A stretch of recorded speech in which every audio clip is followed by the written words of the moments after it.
This is the Troll Patrol, live with Justin Freakin. Welcome to the Troll Patrol Live. We've got the special election graphics and music going on tonight, so you know what that means. Something's going on.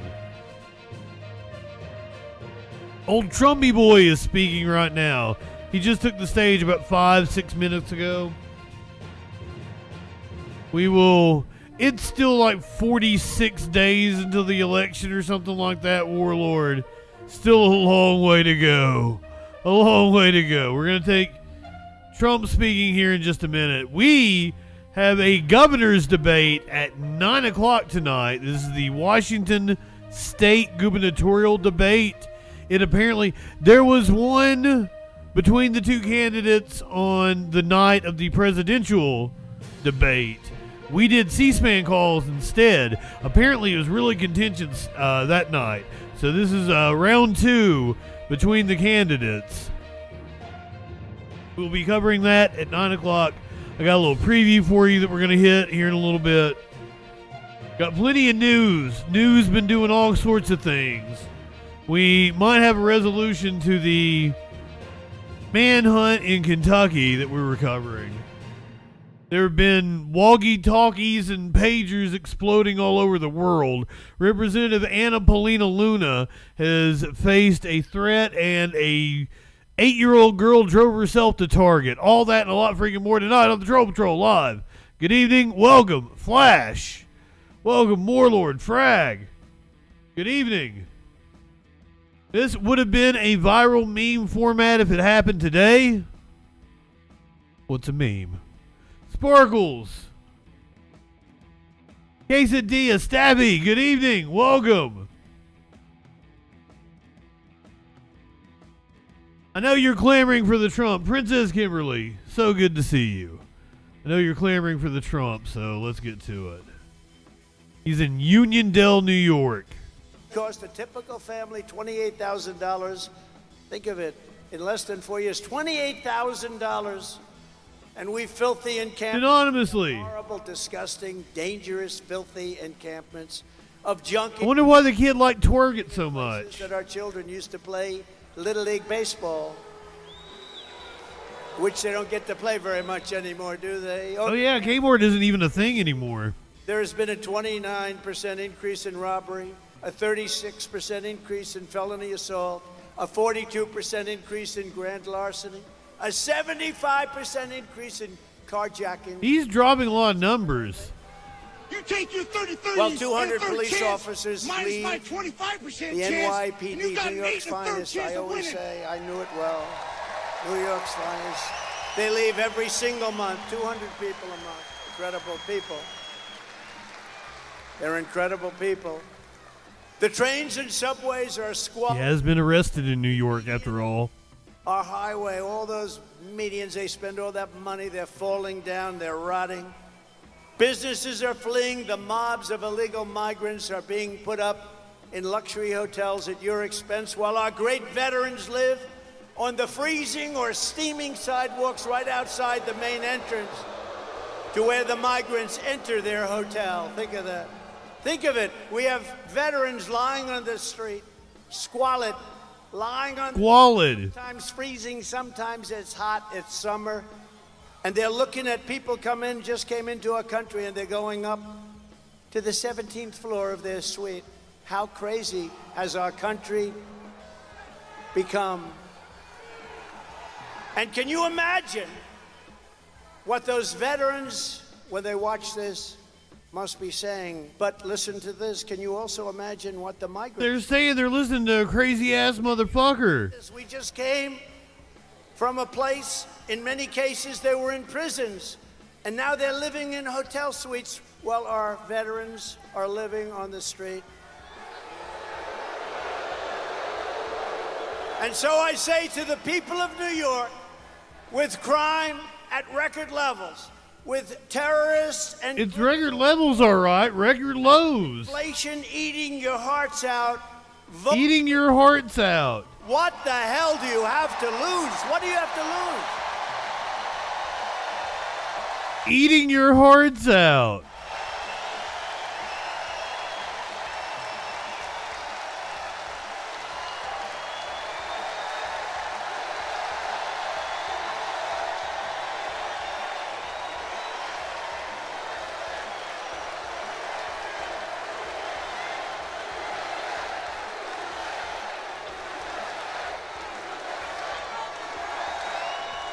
Did something happen with Google?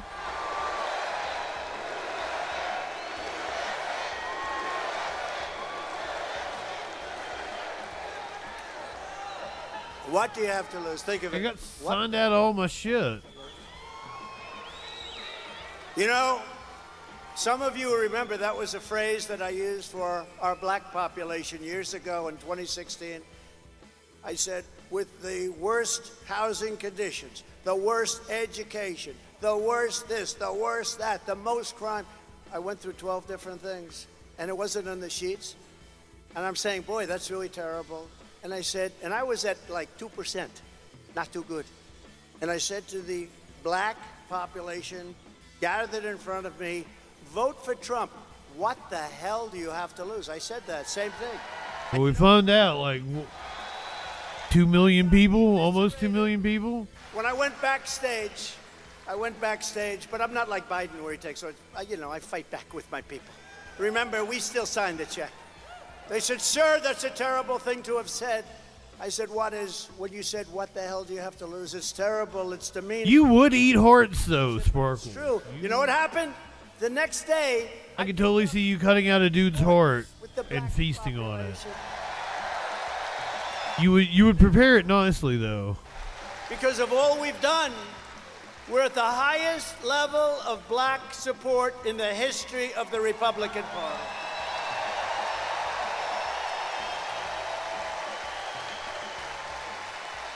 And by the way, the Hispanic support, do we have any Hispanics?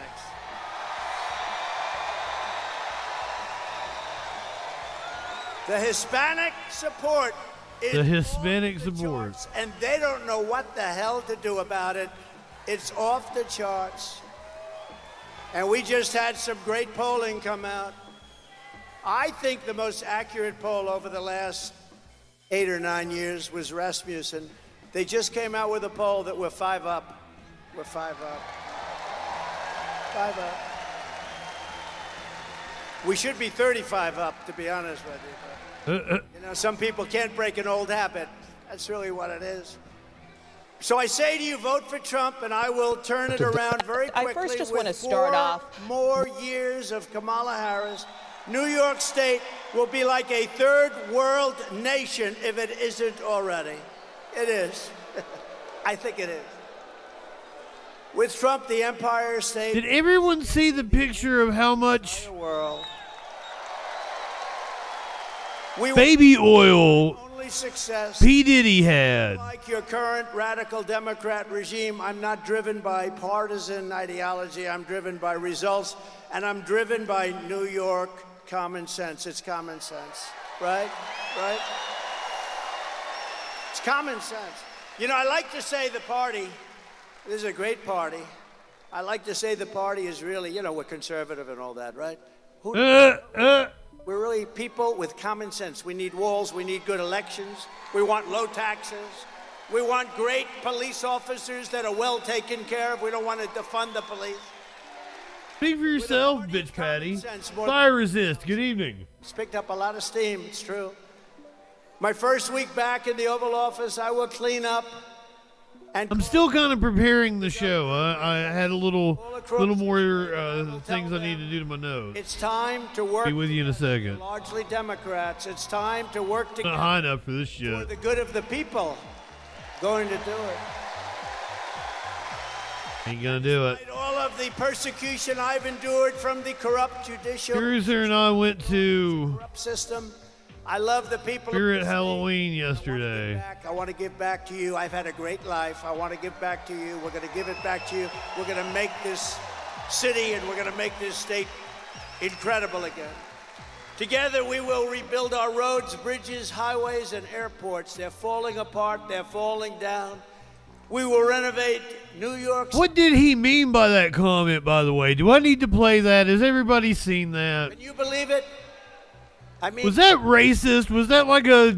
Did he mean something about a hijab because it was a Muslim woman? my parents would drop me off at a subway. Or did he mean that she needed to hang her head in shame? Like, he needed to be the one to hang his head in shame. No fear that I was going to be disappearing.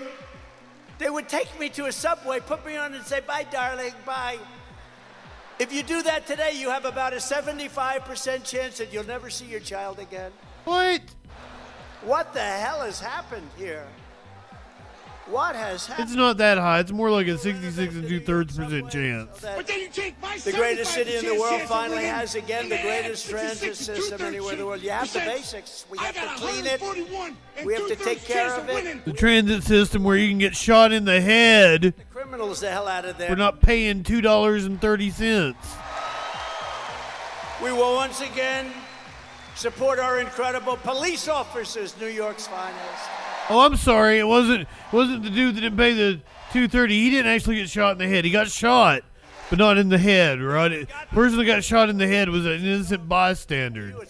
Every single police group in the nation is supporting me. The other day, wait the to have fraternal your cock order. in my mouth. I'm going It's to the give largest. you They- the The blowjob fraternal of your order. life. 400,000 Then I want you inside police, of me. and they gave us a unanimous endorsement. We have it from everybody. We have it from everybody. We will work with the mayors and the governor to rebuild your defunded and depleted police forces, including New York's finest and NYPD. Look, I know so much about I love New York's finest. I used to be in Brooklyn. I had an office. Brooklyn. And we used to go in Brooklyn to a White Castle. Did anyone ever hear of a White Castle? And my father would say, no, that's the best place. Only 12 cents a hamburger. Remember? 12 cents. Bruce, we had a Bruce. How good is Bruce? Did he play hacky sack Bruce before he was Blake. arrested? One of the greats. He won in an upset. You know, this is a Republican. He ran a couple of times. You couldn't beat this hoax of Democrats. He ended up winning. He's done such a good job. He's now. If you're ever wondering if an old white Republican did the racism on purpose, the answer is always yes. Yeah, I probably shouldn't give him the benefit of a doubt. Got a lot of them. Joe Cairo. You are right, We're Flash. gonna win, Joe. What do you think? Joe Cairo. Don't mess with Joe, right, Joe? Which Joe are we talking about here? Great too.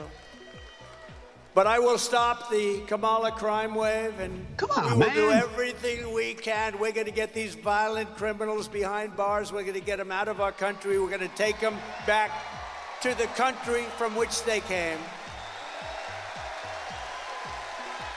A few months ago, I visited with the grieving family of a New York City. I turned down the moderation. Hopefully, like it won't be as hard. I was hoping his family could be with us. He was just 31, Kanye, good evening. gunned down during a traffic stop by a vicious thug. I had some dumb fuck somewhere on Twitter or YouTube Family. tell me that if Joe Biden has stepped aside, then Kamala's the president. So why isn't she acting like she's the president? And I'm like, because you have no idea how anything works. And I think I don't want to take the time to try to explain this to you. Seems like it's too much trouble. And Stephanie, unlike a lot of my friends, doesn't want adulation. Honestly, Doesn't want adulation is a big word for Trump. she doesn't want adulation. I have other friends. You'd find them. I have other friends if He you ain't got no fucking friends. bring up, here I am, here I am. Stephanie doesn't want that. What a great family. What a great family, and what a great... Lying sack of shit up here. Ain't got no fucking friends. Charged with savagely murdering Officer Diller, was previously arrested by the NYPD 21 times, right? 21 times, Bruce.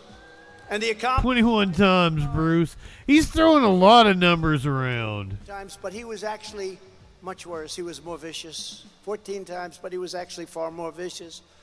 This is the kind of story we hear every single day under radical Democrat policies like cashless bail, cashless bail. You kill somebody and you're out on the streets in 2 hours. Oh, yeah, that's exactly what it means. Cashless bail has been a disaster for our country. Kamala Harris wanted it no matter where she went. She boasted about being the leader of the movement of cashless bail, just like she led the effort to defund the police. You know, she was the leader of the effort to defund the police, and now she's running. Was she? But I don't think that's true. The leader. like The leader of the pack. she changed her mind. Now she says she likes the police. She can't say love, but she says like. She's made a lot of progress, but you know. She's in like with the police, not in love with If them. that's even possible to think about. But when I get back into the You guys can tell me to cut Rambley off here. to our country.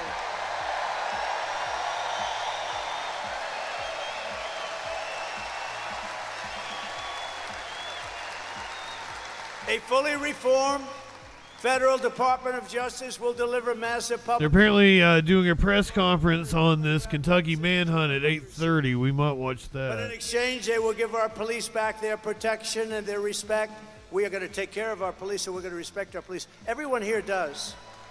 I tell the officers all the time, you have no idea how the people love you, but sometimes they don't feel.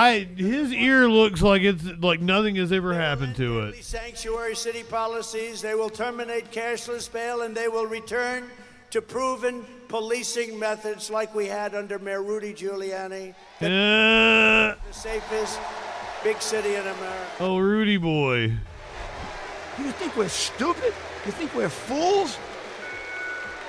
Simultaneously, we are going to make life in New York State affordable I again. don't know. I think that kid, he wanted to, like, he was going to do a school shooting or he's going to do something. 4 more years. Holiday, good evening. Look at what's happening.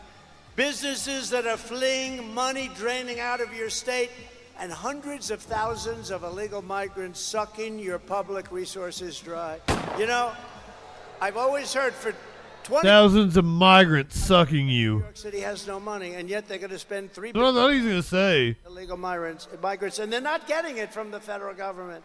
You wonder, they never had money, but they have 3 He was, people that came into our country. hawking his crypto earlier and he handed out, crypto burgers. Trump economic plan. Crypto burgers. Energy prices in half within 12 months. Half. These suckers are good, too. Gold under our feet, and we don't use it. Crypto burger.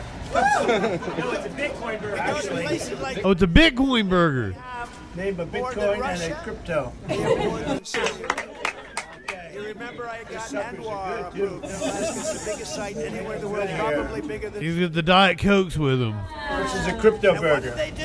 In the first week, Actually, Ronald Reagan tried so They corrected him. hard at it. The biggest site in the world, Alaska. The Bitcoin burger. First week in office, they terminated it.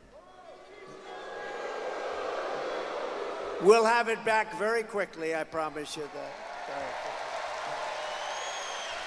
We will rapidly defeat inflation. We're going to bring your prices down. All they're doing is they've cut it, but you're up 55 or 60%. People that used to live a nice life 4 years ago, they can't afford an apple. A woman, they What? picture of a woman the other day. I said, boy, that's sad. That should never happen to her. She went to the counter, the cashier. She had 3 apples. And when she was standing with the cashier, she realized she didn't have enough money for one. This never happened. She bought 2 apples. That shouldn't be happening in our country. That shouldn't be happening in our country. We will cut interest rates, cut insurance costs, and insurance is horrible. And massively, we will cut your taxes again. I gave you the largest Massively. tax cut in the history of our country. And we have some to go. Kamala Harris, as you look at her plan, will give you, very simply, the largest tax hike in American history. She's going to lift your taxes. This is the only person I've ever seen, and Biden too. They announced that they're going to raise your taxes, and it's supposed to be good politically. I don't think so. I don't know. I've never seen that. Not their taxes. Say they're going to raise your Not the people you were talking to. raise your taxes. Vote for me. I'm going to raise your taxes. Supposedly your taxes if you're actually worth that, but you're not. Will say, vote for me. I'm going to raise it. They're going to say, they're going to attribute it to me. I can't do that. I told our great First Lady I will not be sarcastic anymore. When you choose, or when you're sarcastic, the fake news will take a story like that. I'll say, I never said I was going to raise your taxes. Yes, Vote for me, I'll raise your tax. Kiddingly, kiddingly, kiddingly. These people are the worst. When I imitated Joe Biden because he couldn't get off a stage. So I'd imitate him because he couldn't find the stairs. He'd look around, he'd finish the speech, the speech would last maybe 3 minutes, maybe a little less than that. And then he won. Nix, good evening. And it always go like this. But you remember, we're not running against him, we're running against somebody who's actually much worse. Ready? And he'd go like this. I don't know how he pulls a coup without being in power, but Republicans do control the House. Service did a great job. They'd come up in the stage and they'd pull him out. Like today. Oh, yeah, he's blaming Democrats for the aggressive speech. The more it's government. Should I wait? I'm finished with notes. Should I wait until 8 o'clock to do news? Lady, who can draw? Should we go ahead and get into it? On television, First Lady. People love our First Lady out there. People love Joe Biden? Go out. I mean, I probably like her better than Joe. She said good things about. Come on, man. So busy. She just wrote a book called Melania. Go out and buy it. It's great. Oh, that First Lady. The former First Lady. And if she says bad things about me, I'll call you all up and I'll say, don't buy it. Get rid of it. What?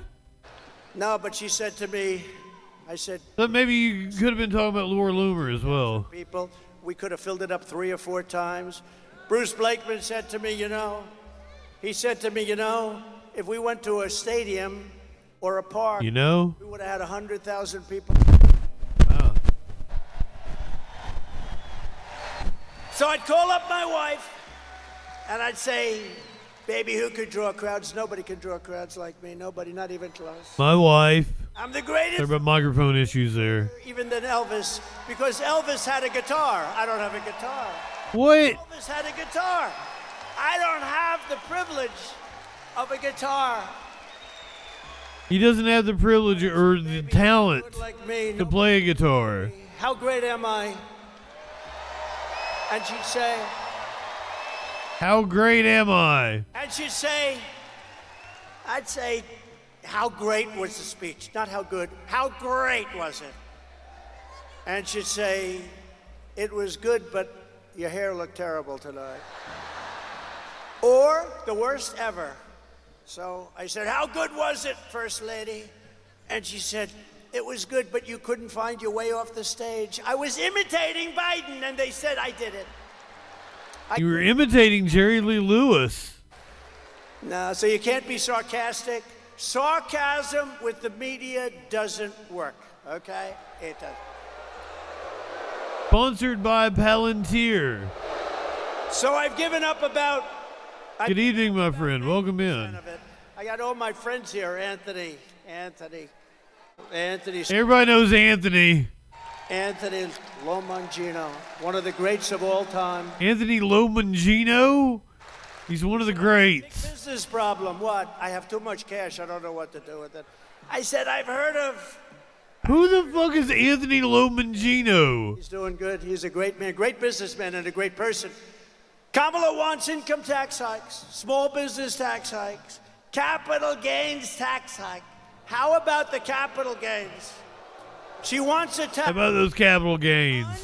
Realized. They played well yesterday. She wants to give you a capital gain. Tim, good evening. Even if you have stock, she wants to give you a capital gain even if you didn't sell it. You know, I know a lot of people, they're very rich, but they don't have cash. Yeah, his name's like Lomangiano or some shit, and he fucked it up. Farmers are like that. They have great land, great everything. They make income, but they don't have cash. And you know what I did for farmers and small? None of them. Nobody in this audience has capital Got gains. rid of the estate tax, so that This dude has a capital mustache. So that when you die and you pass it on to your children who you love, if you don't love your children, then it's not going to do you any good. And there are those. Does anybody in this incredible arena? They did a nice job, by the way, fixing it. I remember the old one. Does anybody in this? We can transfer him to different prisons, and he can have rallies in prisons. Not leave their money to their kids, because if that's the case, then what they did for you doesn't mean anything. Do I have any hands? 20,000 people, and I have no hands. Okay, who wants to leave their money to their kids? That's good. I Well, feel like none of you are leaving your money to your kids. money to the kids, and what would happen? The kids would have to go out and borrow money. They'd lose everything. They had to borrow I feel like I was just reading an article earlier about how anymore. Now you can leave your farm, you can leave your small business to your kids. they don't leave their money to their kids. They spend it all on end of life health care because we have such a broken health care system. Crazy. We will go in to a I thought this was a wise guy coming up. This guy, I thought, I'm getting ready. I'm going like this. You know, I got a little bit of a yip. Anthony Lopangino is not a real person. That was Trump doesn't have any friends. I was already His friend Anthony Lopangino does not exist. Bro here. Stand up, will you please? This is the toughest man. You know him? Do you all know? I'm going to introduce you later so you can see. He's the toughest guy. If somebody walked on the stage, The toughest guy. I'd already be attacking the poor guy. Yeah, that was interesting, wasn't it? It's the first time that's ever happened, I think. Is he new to the game? I think so. Young Workers of America program? I didn't know that was a thing.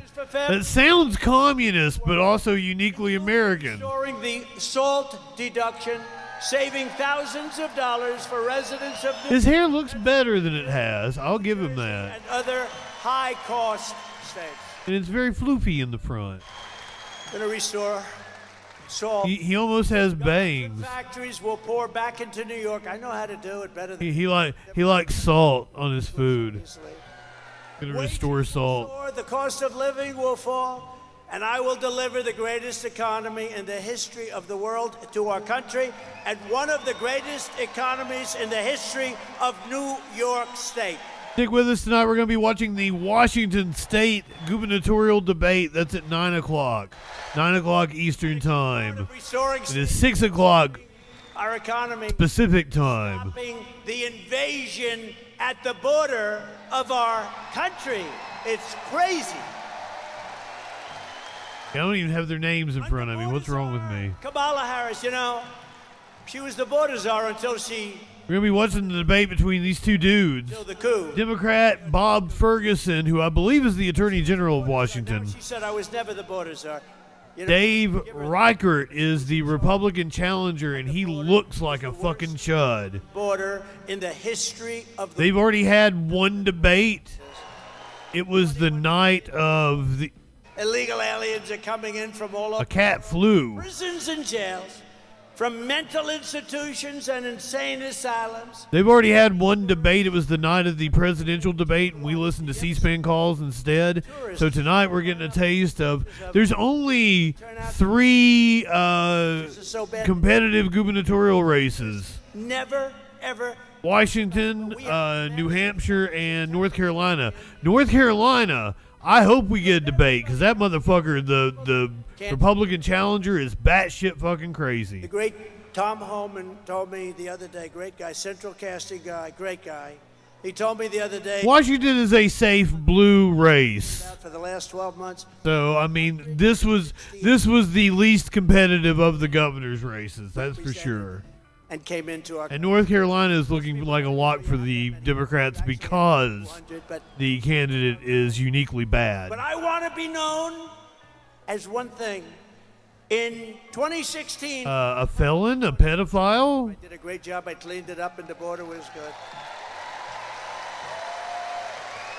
And in 2020, even though I got millions and millions, Treasonous sack of shit. What do you want to be known as, son? did in 2016, 16, You're doing a good job. sir, you cannot lose. I got millions more, and I lost.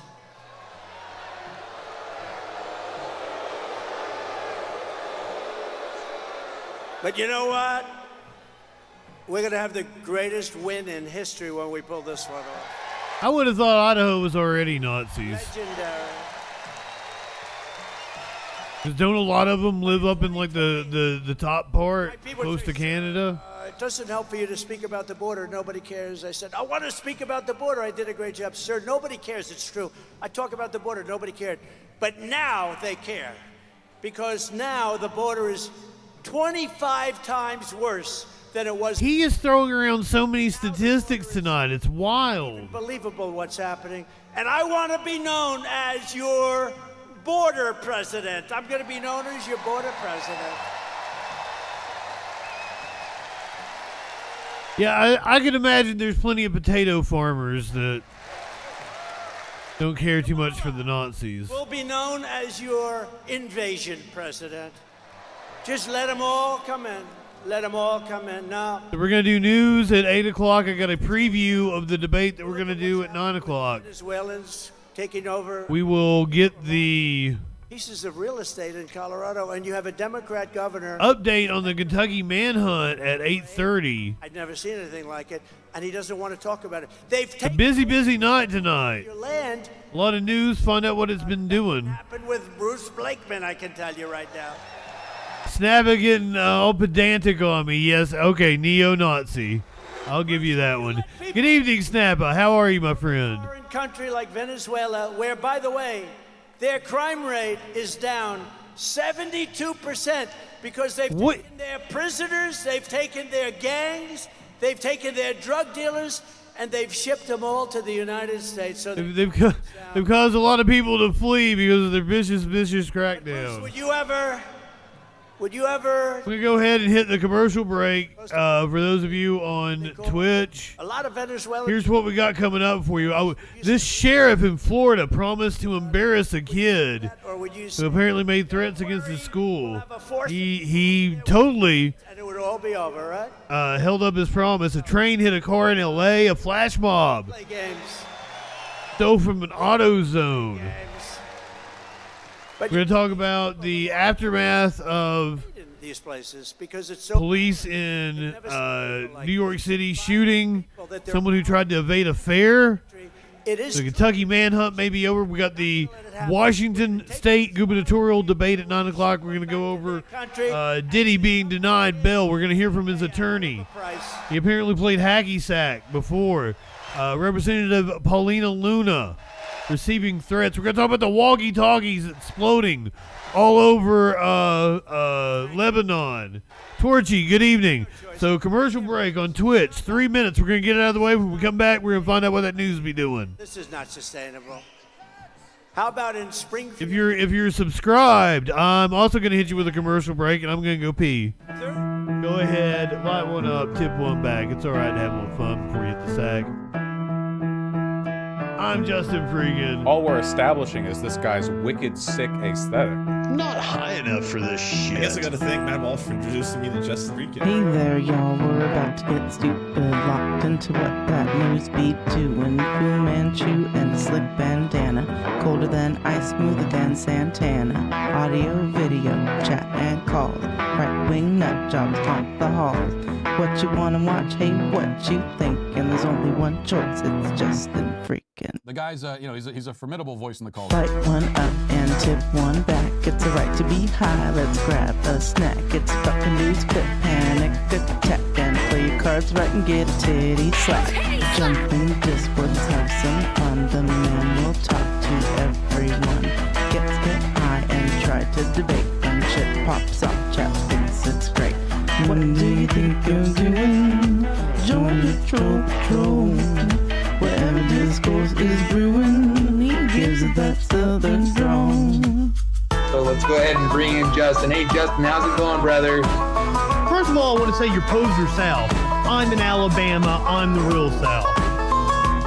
Okay, all right. So why don't you tell us what it takes to be a man? Well, I don't know. I'm in Alabama and I'll fuck a man in a dress. Why won't you fuck a man in a dress? Are you that insecure that you won't fuck a man in a dress? That's fantastic. So you're okay with that, right? Yeah. Why wouldn't I? Good. Right-wingers are morons.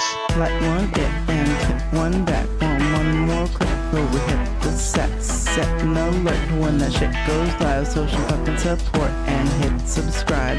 Light one up and take a hit. He does no harm, but he takes no shit. He's the last one standing when the ship is sinking. Let's take another rip for JustinFREAKIN. Light one up, tip one back. I'm JustinFREAKIN. Not high enough for this shit.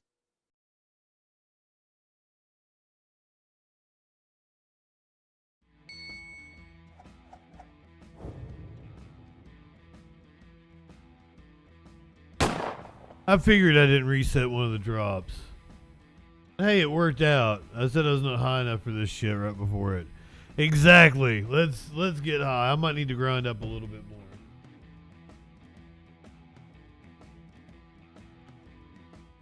Right, don't play fair. Who is? Oh. Nobody is. Nobody is high enough for any of this shit.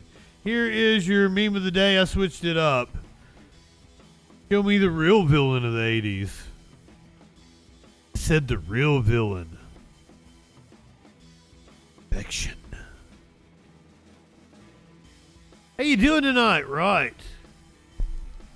Good evening. Welcome. Everybody back from commercial break. It's 8 o'clock. We should probably we'll do the opening here. Hold on. Also, love that music. Let's boom boom boom boom boom. We get the whole yeah, there we go. If that don't get you hyped, I don't know what will.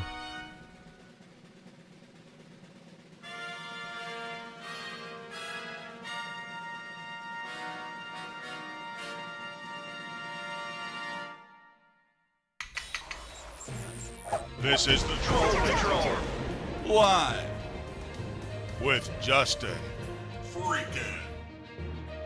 Welcome to the Troll Patrol Live. Good evening. We've got an update coming at you on the Kentucky manhunt. It might be over. This is like 12 days now that's been going on. Dude ambushed some cars. Not this past weekend, but the weekend before. He had a rifle and shot at cars as they were driving by. These nuts. Clinically, good evening. We miss you over here on the Twitch. I believe we're about ready to get you back, right? Another day or two?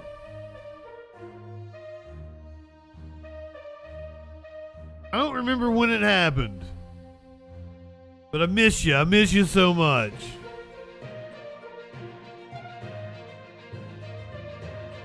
We may have a resolution to that. We've got the Washington State Gubernatorial. I miss you all the time, Prometheus. I long for you.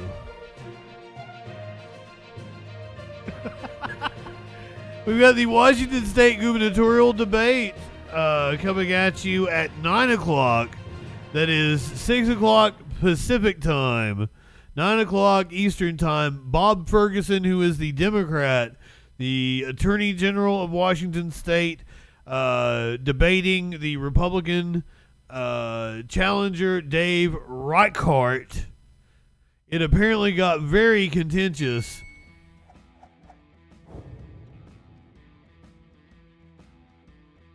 It apparently got very contentious the first time. They met the night of the first presidential debate. So we did not watch their first debate because of C-SPAN calls. I wanted to take C-SPAN calls. We will be watching their second debate tonight, and I believe it's their final debate. We have tomorrow night, Senator Tim Kaine will be debating his Republican challenger, Hung Cao.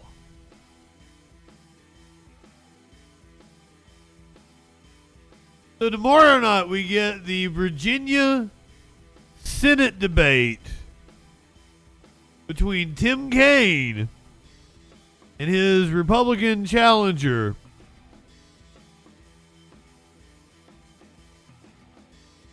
Hung Cao.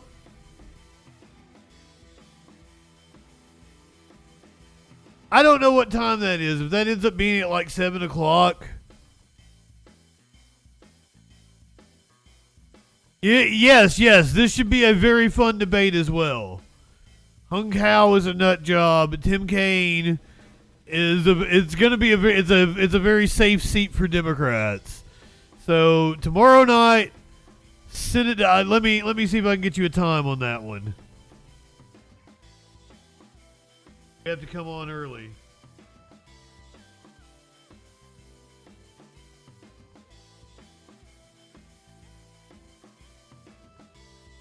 It is at 7 o'clock. Oh, no, that's the October one.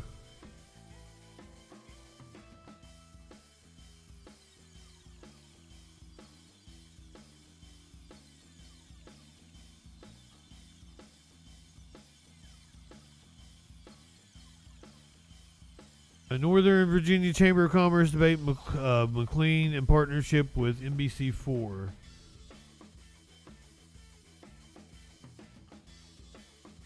It says there is a debate tomorrow, but all the other articles are about the one in October.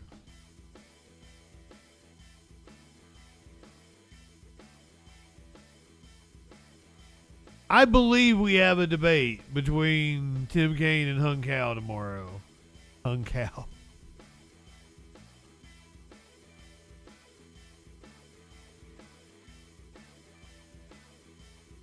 If not, we'll find out what that news be doing. They're also, as I said, scheduled for October 2nd. October 2nd, we also have the North Dakota Senate debate between Katrina Christensen and Kevin Kramer. October 3rd, the Senate debate between Bob Casey and David McCormick. David McCormick, also a fucking right-wing nut job.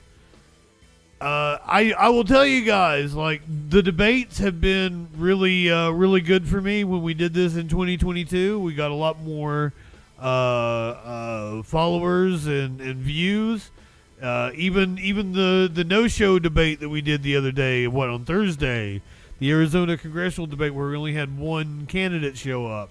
I got double the views I usually get on YouTube. And when it comes to one of these high-profile races, when we get to like October 9th, the Arizona Senate debate between Ruben Gallego and Carrie Lake, we're going to get a lot of people in here. So look forward to that. We've also got high-profile debates that have not been scheduled yet between Rick Scott, Debbie McCarrisel Powell. I always fuck her name up. In Ohio, Sherrod Brown debating Bernie Moreno is also a fucking nut job. Texas, Colin Allred debating Ted Cruz. These have not been announced yet.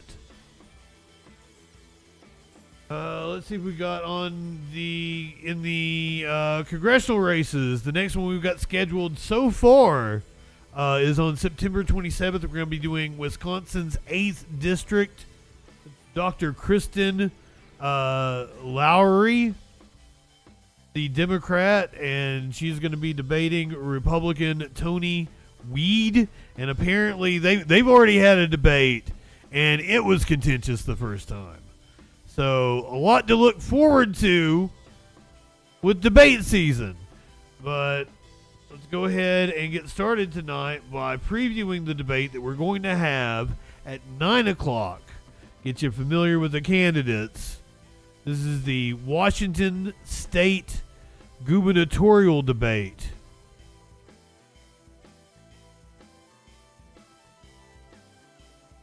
So at 9 o'clock, we're going to be doing the Washington State Gubernatorial debate. Now less than 50. Dude, good evening. Welcome in, Raiders.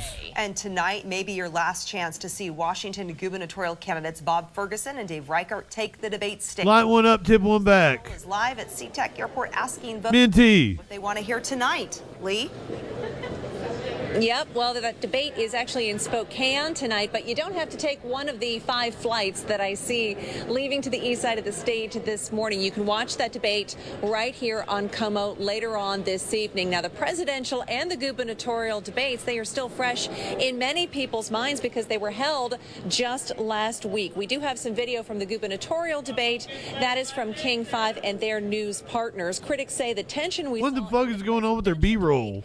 Seemed to lead into the gubernatorial debate that followed right afterwards.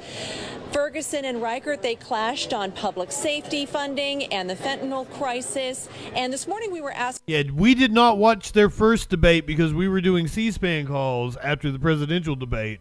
We'll be watching their second debate at 9 p.m. Eastern Time, 6 p.m. Pacific Time. Please, everyone, go follow Soup. Soup, I'm so happy to see you. Asking voters if they think anyone is still undecided. I'm sure there's a ton of people undecided. Yeah, I'm sure there's, both sides of it where they could find different points for, what they want to do. I think most people are decided where they want to land based on... That is not hung cow. If you're just joining us, we're tomorrow night probably going to be doing a debate between Tim Kaine and Republican challenger in the Senate debate, Hung Cow. That was kind of racist of Sim to be like, slightly Asian guy is Hung Cow. Platform, what they're running. He's all the way out on the West Coast. This is Washington. The latest Cancel Sim. KCTS, which was done earlier this month, shows Ferguson's lead over Reichert is up from last month by about 7%. It now stands at 50 to 39%. But those polls were done before the last debate. There really hasn't been too much movement over some of the polls that I've been seeing that were taken over the last couple of months. So we'll see if any polls done after this debate tonight show that those debates made any difference. Yeah, the last scheduled debate between these two tonight. Lee, thank you. Yeah. Thank you, Lee. Back to this morning's Yes, the last scheduled debate between the two tonight. We're going to be watching it at 9 o'clock Eastern Time, 6 o'clock Pacific. At 8:30, we're going to be getting a press conference on the manhunt that was going on in Kentucky. Before then, we're going to find out what that news be doing, at least what we can before we have to be at our scheduled appointments. Video shows the moment walkie-talkie exploded at a funeral in Lebanon. Dozens of people killed, hundreds injured on some coordinated attack, possibly by Israel, on Lebanon. Dane Asher. And I'm Bianca Goldriger. You are watching One World. And we begin this hour with breaking news out of Lebanon yet again. For the second straight day, communication devices are exploding. And this time, it appears to be walkie-talkies.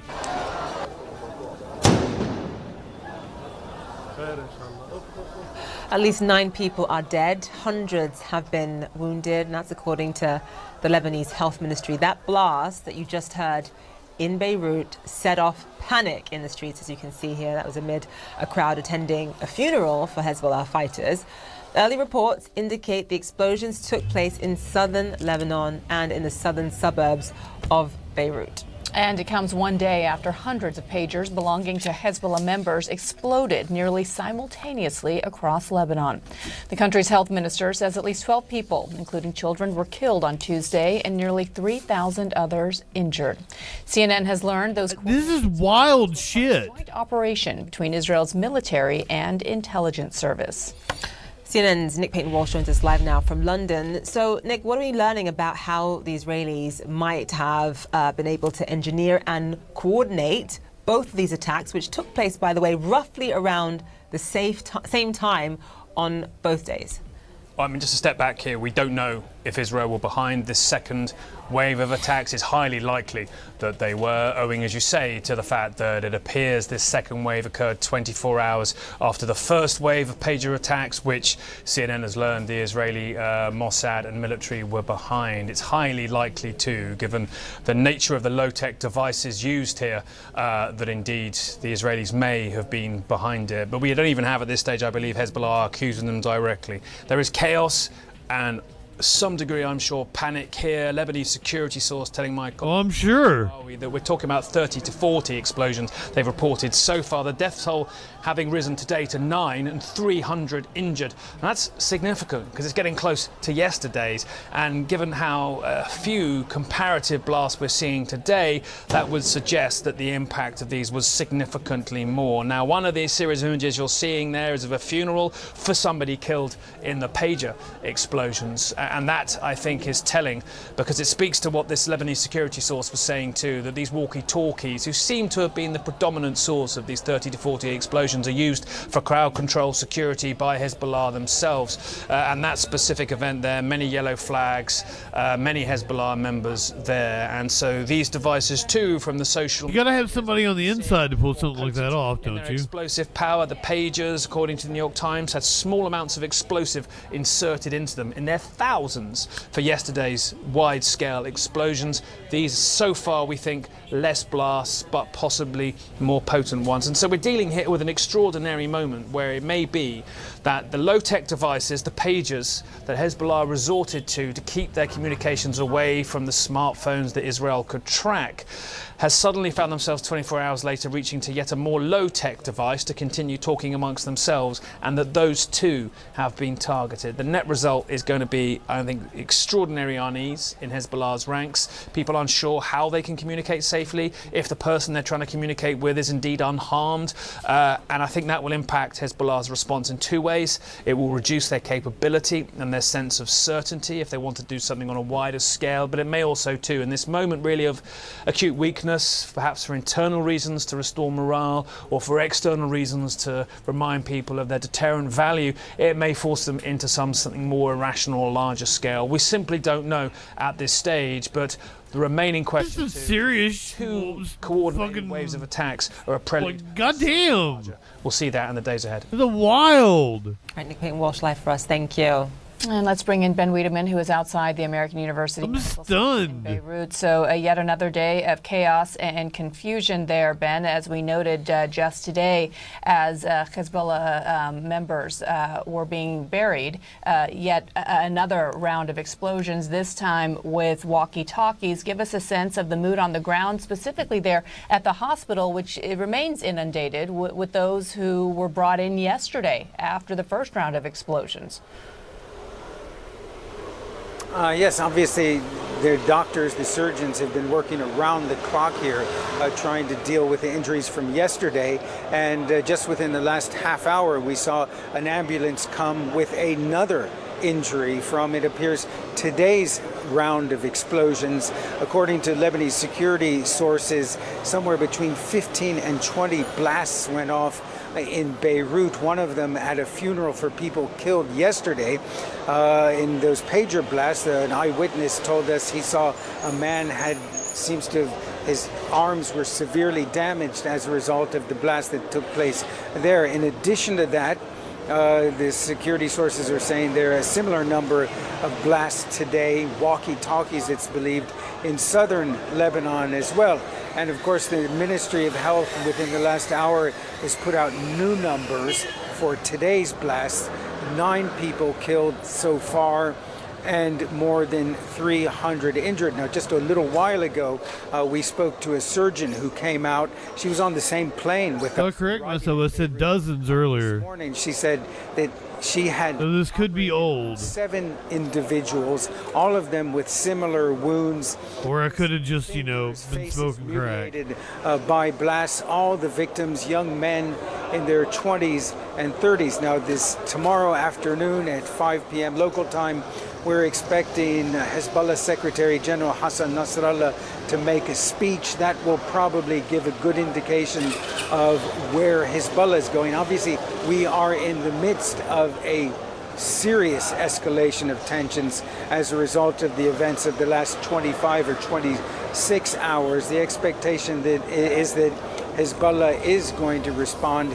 And I think, as Nick was just talking about before you came to me, the question is, what can Hezbollah do at this point, given that clearly its communications network, its intelligence networks have been seriously compromised?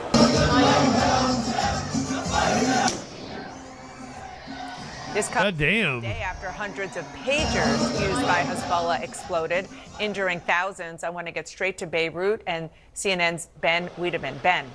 Wait, did we just do this?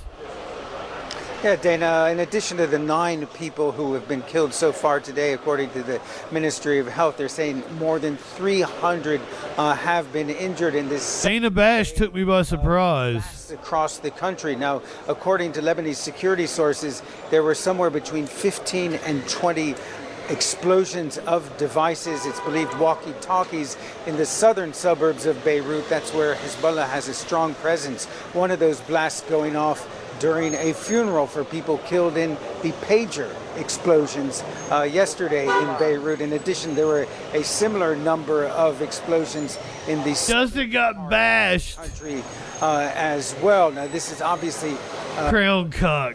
Nerves very much on edge, keeping in mind that by and large, oh my God, DM! The violence between Hezbollah and Israel has largely been restricted to the border area. Cities like Beirut and elsewhere in Lebanon have largely been spared, but now, given that we are seeing these blasts, what's up, DM? In the hundreds yesterday and dozens of them today in cities like Beirut and elsewhere, it certainly does put nerves on edge.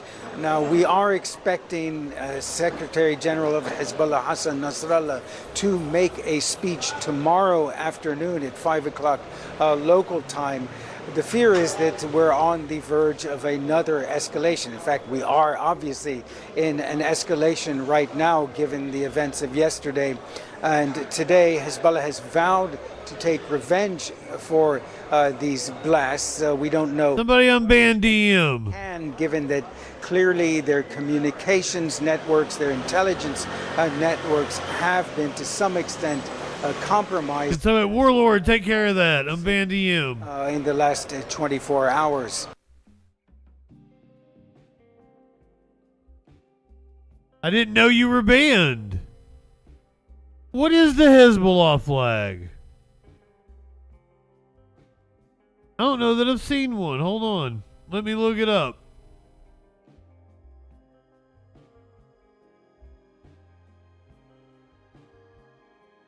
I love a good flag rating.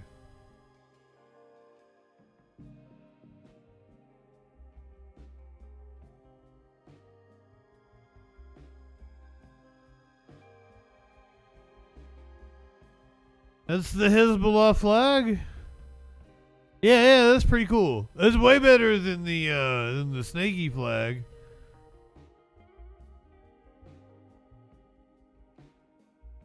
Did you unban DM? Or do I have to go do it myself?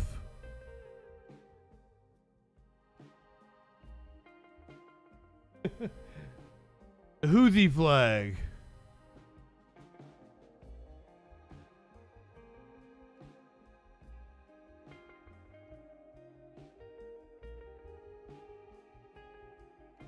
Is this the Houthi flag, the red one here? That's also pretty badass. I didn't know that DM was banned.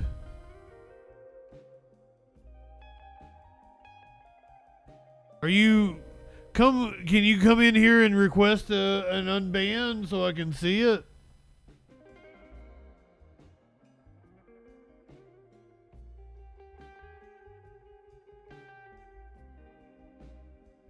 The red and green, wasn't that the Palestinian flag? That's the Palestinian flag, isn't it? This shit with the writing on it. That thing? That's not cool. I don't like that at all. If that's their flag, they can go fuck themselves. Text is so boring. What's it mean? It means God save the king, take the spices. No, that can't be it.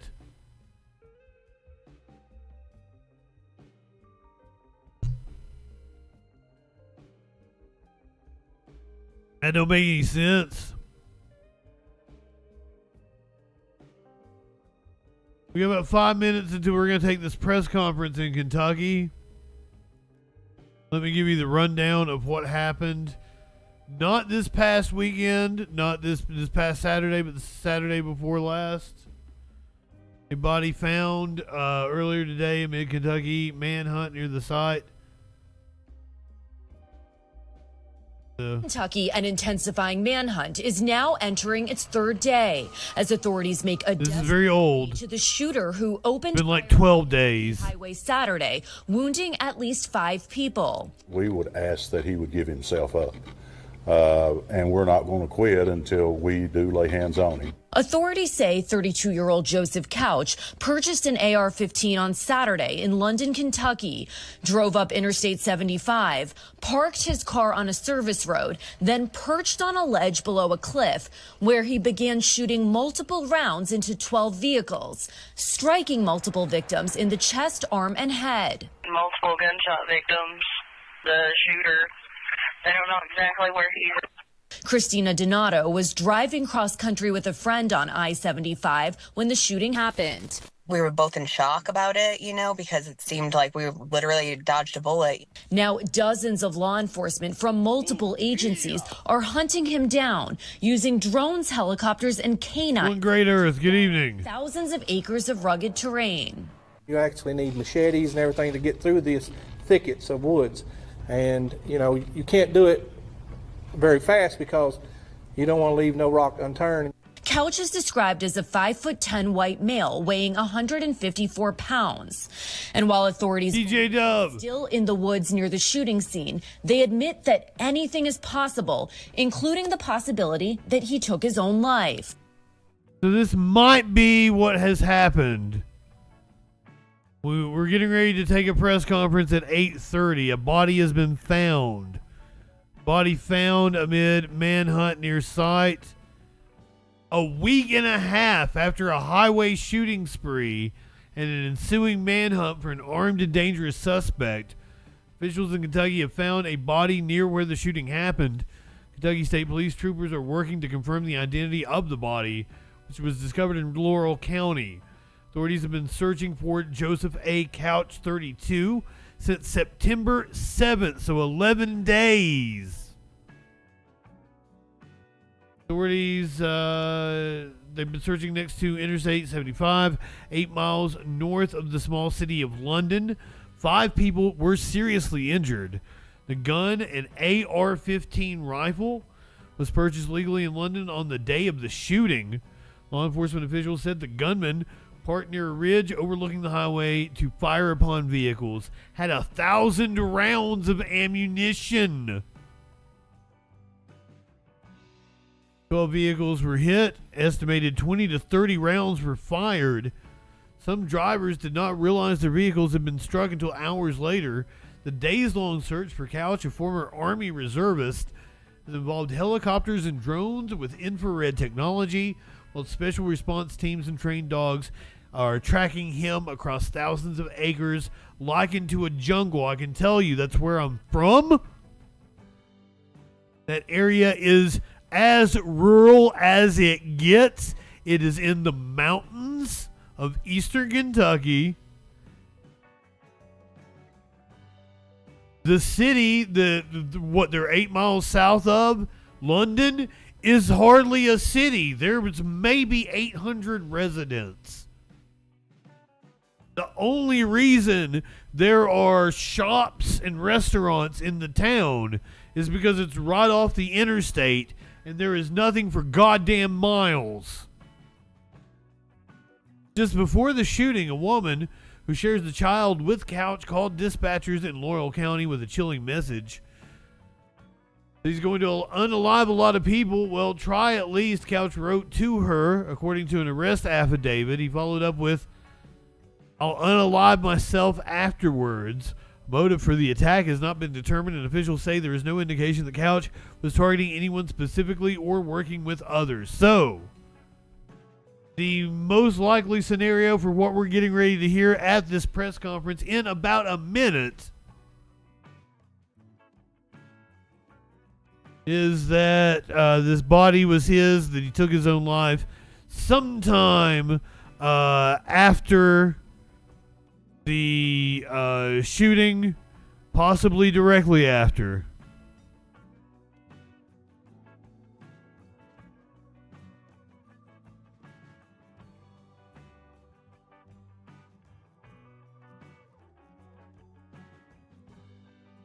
So I'm still waiting for the press conference to go live. We'll go back to Trump while we're waiting. No tax on tips. So if you're a waitress, Raven, good evening. a driver, Brexit does sound like a cereal brand. Maybe better. No tax on overtime. Just the tips. And we'll get it done. We'll get it done. Unlike him with student loan debt that went nowhere, just to talk. Billions in student loan debt have been forgiven. DM, you say you've changed on your views on a lot of things. Do you think we just fell out of a coconut tree? You think you just fell out of a coconut tree?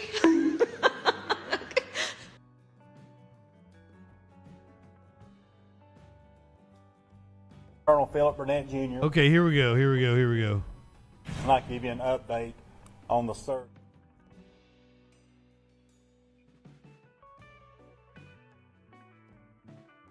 Motherfucker.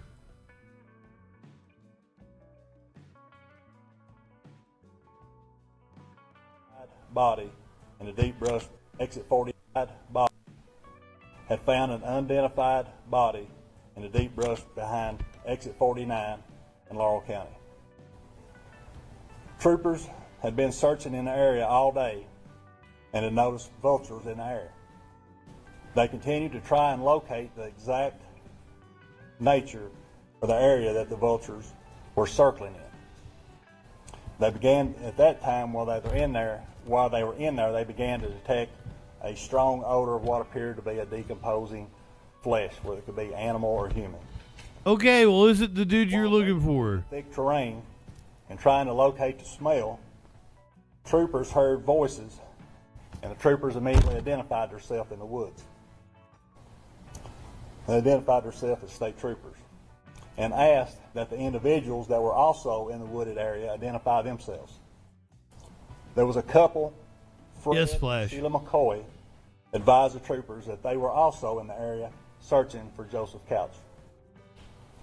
Almost immediately after that interaction between troopers and the McCoys, the troopers and McCoys stumbled upon an unidentified body.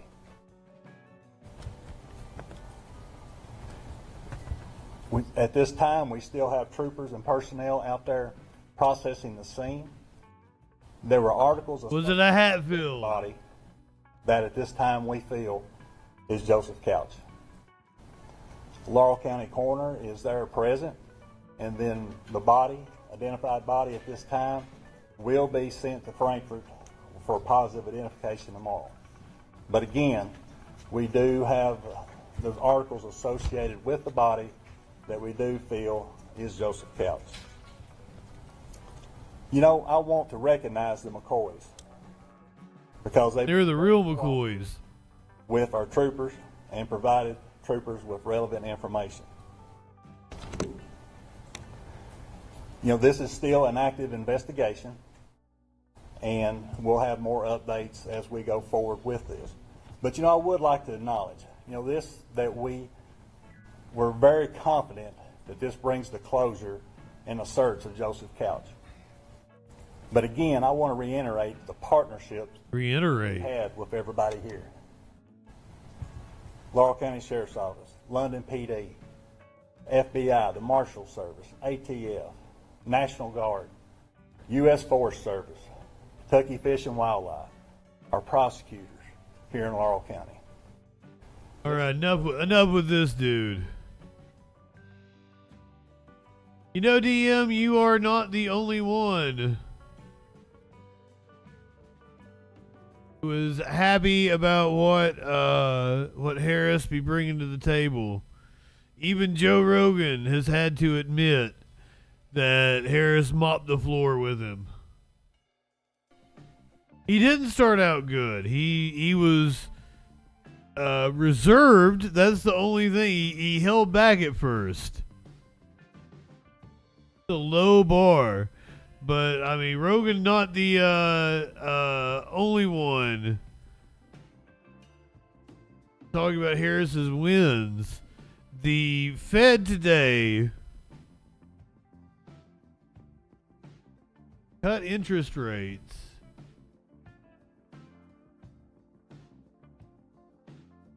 This is a huge win for Democrats going into the election. But we do begin this Fox. with that breaking news about your money. Just I did. ago, the Federal Reserve cut interest rates for the first time since the beginning of the COVID-19 pandemic. The Fed is now reducing rates by 0.5 percentage point after raising rates or keeping them steady for years before this to combat rising inflation. Everyday essentials like food, gas, housing are still expensive, as you know, but the increase in prices in the U.S. has been steadily coming down since inflation peaked about 2 summers ago, prompting this action. Ironically, Sock, I am from like the area, like the actual area where the Hatfield-McCoy feud happened. I'm from Pikeville, Kentucky. Today, and leading us off this hour, NBC News senior business correspondent Christine Romans, hot off the presses. Yeah. We just got the press release there in our hands.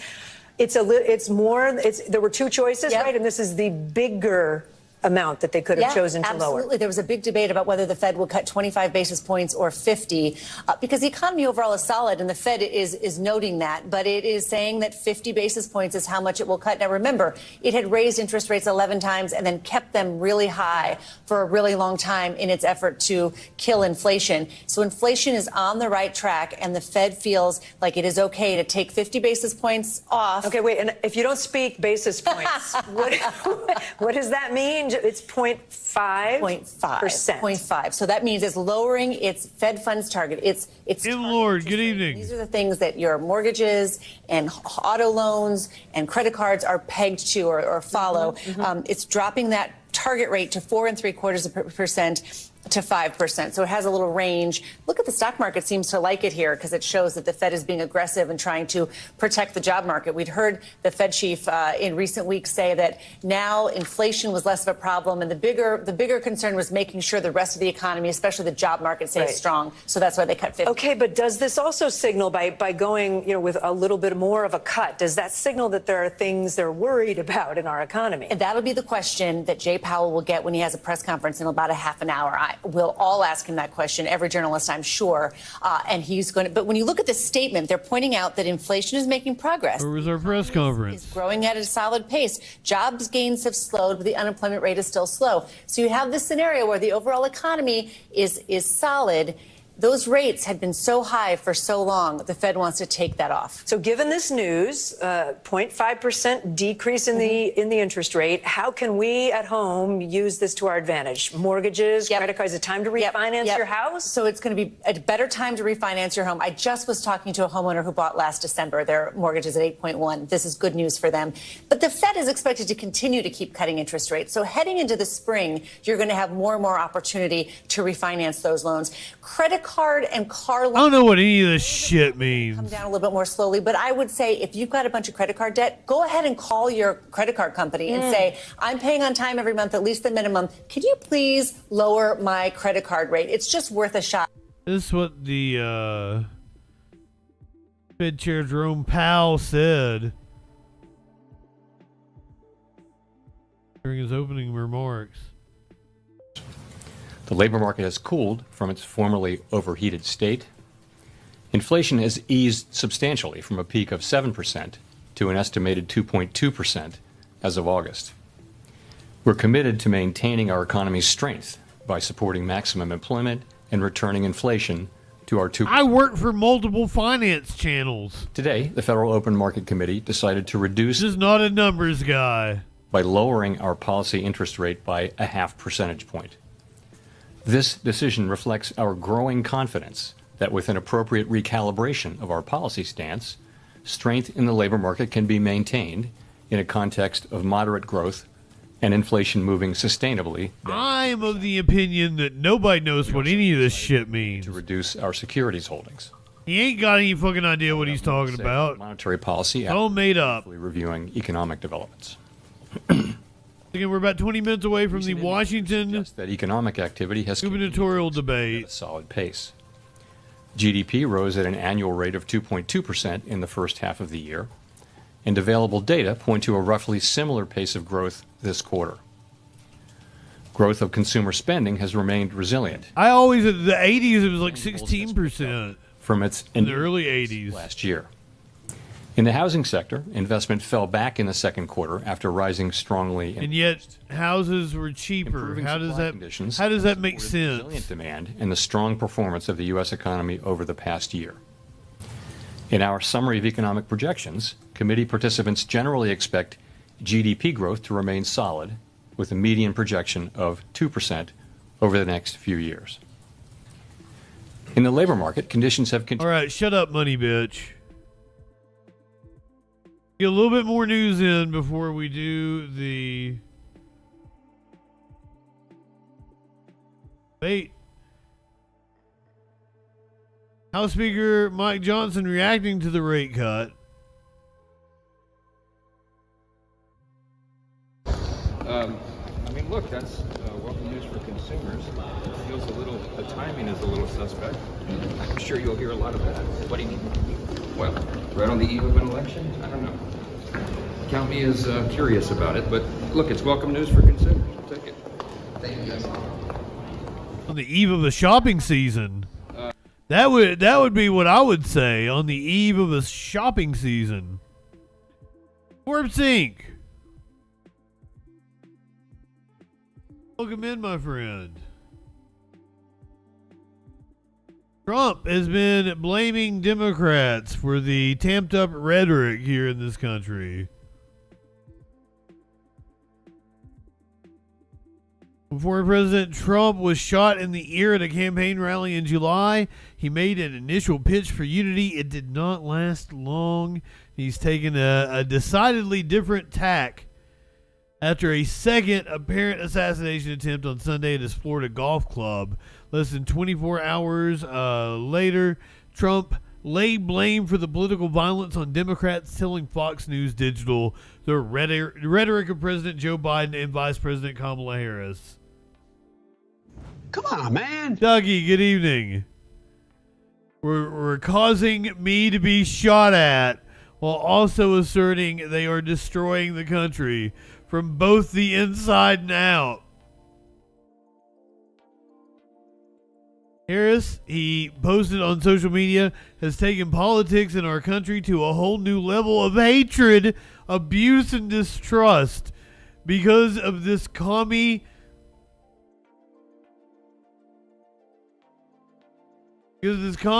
left rhetoric. The bullets are flying, and it will only get worse. He also claimed without evidence the suspects in both cases were radical left, despite their motives not having been publicly determined. Investigators are currently examining Florida suspect Ryan Wesley Root's frustration with Trump's position on Ukraine.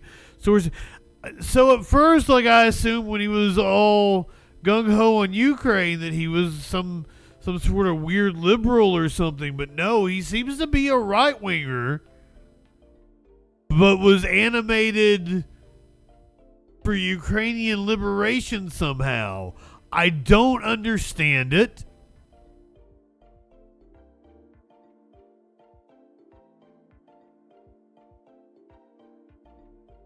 In the Pennsylvania rally shooting, the suspected gunman, Thomas Matthew Crooks, was a registered Republican but had made a small donation to a progressive group in 2021.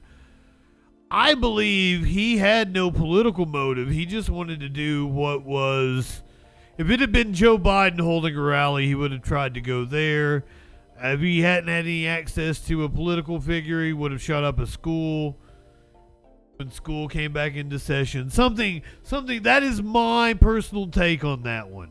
I don't think he had a political motive. The dude in Florida, I don't fucking know. I've watched some of his videos. I have no idea what that dude's motive is. He seemed to be a Nikki Haley supporter. Regardless, Trump's running mate, Senator J.D. Vance, doubled down on the blame Democrat strategy at a campaign stop in Michigan on Tuesday. I think it's time to say the Democrats, to the media, to everybody that has been attacking this man and trying to censor this man for going on 10 years, cut it out. You're going to get somebody killed, J.D. Vance says. Meanwhile, apparently, there are congressional reps Receiving unknown substances the FBI is investigating. Off with the moment that we're in, particularly days after this is Brad Raffensperger, attempt against Georgia. President Trump. What is your reaction to that? And as someone who has faced threats after the 2020 election, how concerned are you about the prospects of political violence in this election? Well, obviously, I condemn political violence of any type, anytime. In fact, our founders really always believed that we should, work out our differences, at the ballot box. And once you pick your leaders, then they go up to their capitals and they work on these issues and make sure that they, listen to both sides, but then they call a vote. But we do it peacefully, and that's the American way, and that's the way it should be. Last night, Vice Presidential candidate J.D. Vance was there in Atlanta where he blamed Democrats' rhetoric for the assassination attempt. Is that fair criticism? Well, I think that everyone is held accountable for their own actions. They're not talking about the FBI, along with the U.S. Postal Inspection Service, are investigating suspicious packages that were delivered to election officials in several states. It's at least 15 states. At least 15 states. Tests determined it wasn't dangerous. The letters received by officials contained an unknown substance, working closely with law enforcement partners to respond to each incident and safely collect the letters. The FBI is also investigating to find out how many letters were sent, whom sent them, and what the motive was. Everyone is being asked to handle mail with care. If you see something suspicious, please contact law enforcement immediately. 15 states and several secretaries of state. Election officials were targeted. Iowa, Nebraska, Oklahoma, Wyoming. Among the states that received packages: Kansas Secretary of State's office, Nebraska's election office.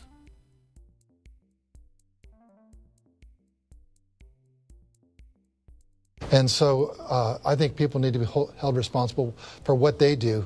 And I think, though, we can always have positive, constructive dialogue and debate. We are 10 minutes away from the gubernatorial debate, Washington State. What our state would face. I think that's the most productive way going forward. I think people are looking for solutions, and they're looking for people that can actually deliver effective, cost-effective. Democratic AG Bob Ferguson. This week, there were several suspicious packages that were sent. Debating Republican Dave Reichert. States containing white powder. They did not appear to be hazardous. Avalon, good evening. As we talk about this threat environment, what types of precautions are you taking to keep your office and election officials safe?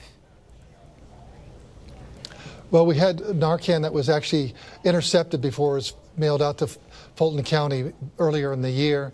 All 159 of our election offices throughout the state that receive ballots. Lord, are you in Washington? We distributed Narcan. Are you happy we're covering the debate? Health and Governor Kemp's support, and so we're grateful for the governor coming alongside us to make sure that we keep every election office safe. We don't know what people could be shipping in the mail, but we are prepared for fentanyl and looking out for any other type of foreign substance. So you're familiar? Hell yeah. Our to-do checklist. It looks like a gorgeous state from what I've seen. But we deal with it and we move forward. We do our job. And in terms of the mechanics of the election itself, you have pledged a smooth process, but the state election board there in Georgia has implemented some new half of it is a lovely state. By the results, and they're considering additional changes. Gorpsink in the could this gum up the works in Washington? Hell yeah. Well, everything that I've done since 2019. I'd like to get out on the West Coast. Is to work making sure we have free, fair, and fast elections. And so when they start adding their additional procedures, it's actually going to slow things down. But at the end of the day, the following Monday after the Tuesday election, it is in state law that every county shall, certify their election results. So that we got 9.5 sales tax here. But what I've been working for is making sure we have fast reporting of the results, because that helps voters, really know what the race is going to look like. We have all the early ballots for absentee, and also the early voting have to be reported no later than 1 hour after the polls close, which is typically 7 p.m. So by 8 p.m., 65 to 70% of all the votes that have been, exercised during this election will be reported. And we think that's a good thing. Several lawsuits, however, have been filed to challenge these new rules. I mean, ultimately, do you think they'll stick? Well, at the end of the day, if any of the state election board rules aren't in perfect alignment with state law, then they'll be thrown out. And that's what a judge will have to determine.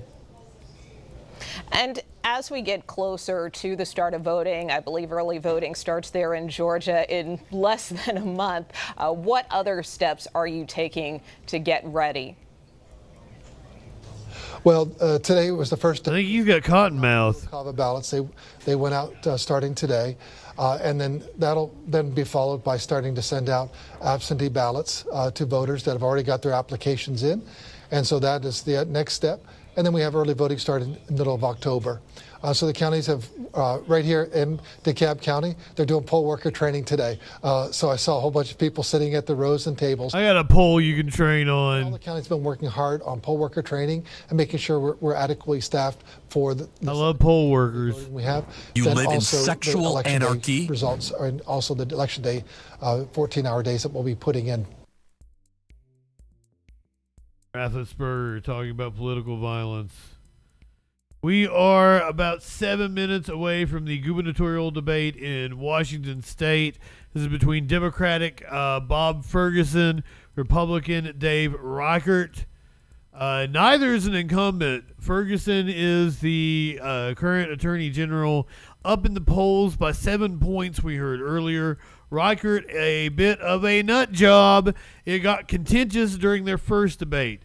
Now, this is one of 3 governor's races we're going to be watching this year. The other is North Carolina and New Hampshire. We have yet to have debates announced in those 2 races, but I'm very much looking forward to it, especially because the North Carolina current lieutenant governor, who is running for governor, is a fucking nut job. He is a crazy religious motherfucker who apparently today said women have no place working.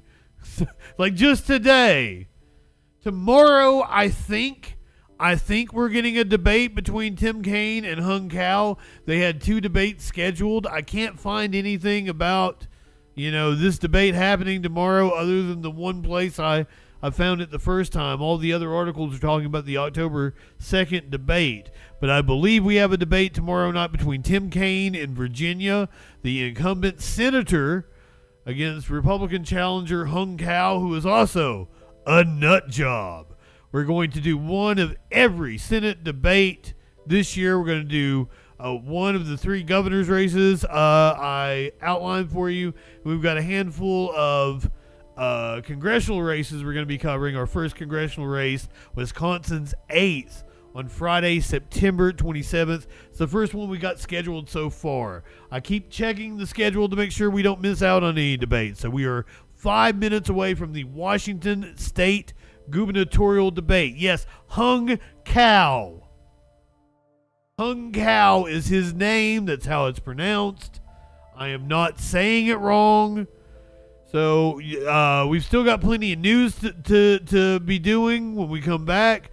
We're going to talk about P. Diddy. We're going to talk Harvey Weinstein's got new charges. We're going to talk about the cult leader in Kansas City.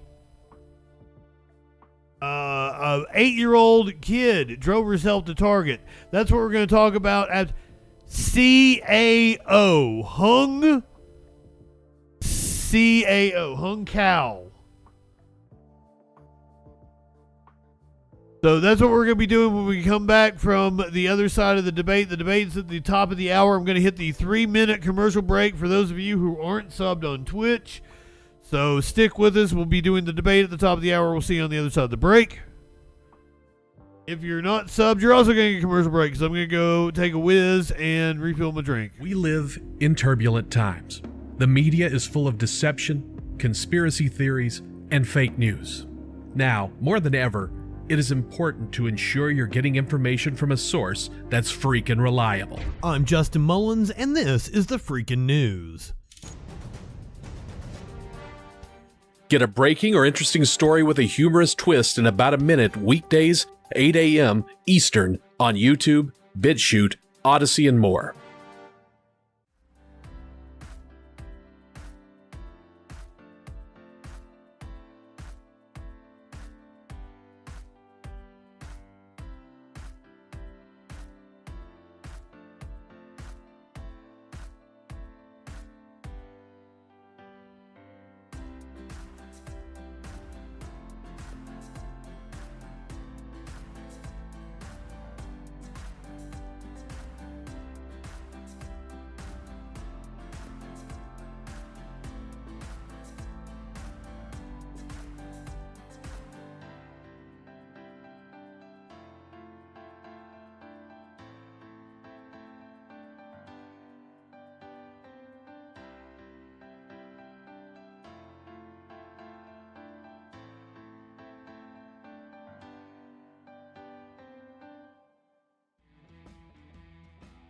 I fucking love debate season.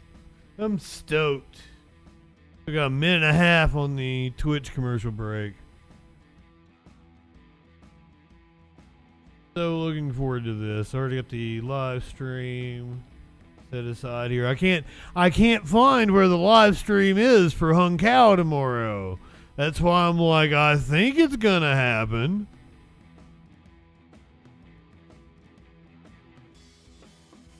I might have to go to the browser where I'm signed into. No, we look good. We look good.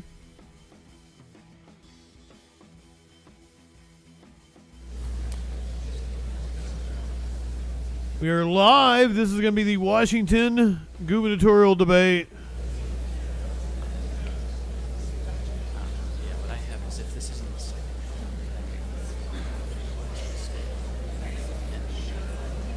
90 seconds. Let me turn on the captions. If you would like captioning, do it through whatever. If you're on YouTube, do it through YouTube. If you're on Twitch, do it through Twitch. I have it set to where you get captioning for everything. For me, for whatever the audio is of what we're watching. That way, it's a lot cleaner than just having it on the screen for YouTube. Whatever, for C-SPAN, whatever we're watching. I'm not high enough for this. Once again, the Washington gubernatorial debate. Democrat Bob Ferguson. Republican Dave Reichert. Oh, it's going to show you their pictures so you knew what they looked like. Fuzzy Simba, good evening. You got here just in time for the debate. And in partnership with the Association of Washington Business and Greater Spokane Incorporated, this is the 2024 Washington State Gubernatorial Debate. Now, here's your moderator. Again, they've already had one debate. It got contentious the first time. Welcome to the Fox Theater here in downtown Spokane, Washington, whether you're watching here or anywhere across the state, from Seattle to Olympia or beyond. Maybe on the Troll Patrol. Gubernatorial debate between the two finalists. One up, tip one back. Debate by both candidates in their campaigns. Each question will have a 90-second response, a 60-second response, and a 30-second rebuttal. Joining me tonight to ask the questions on our debate panel, from Nonstop Local KHQ, morning anchor, Kalai Chalk.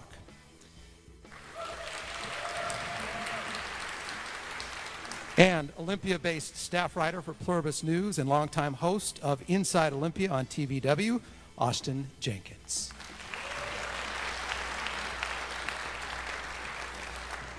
Before we meet the candidates here on stage for this live one-hour debate, some history and the backgrounds of both candidates. How did we get to this night? Here are a portion of their professional histories.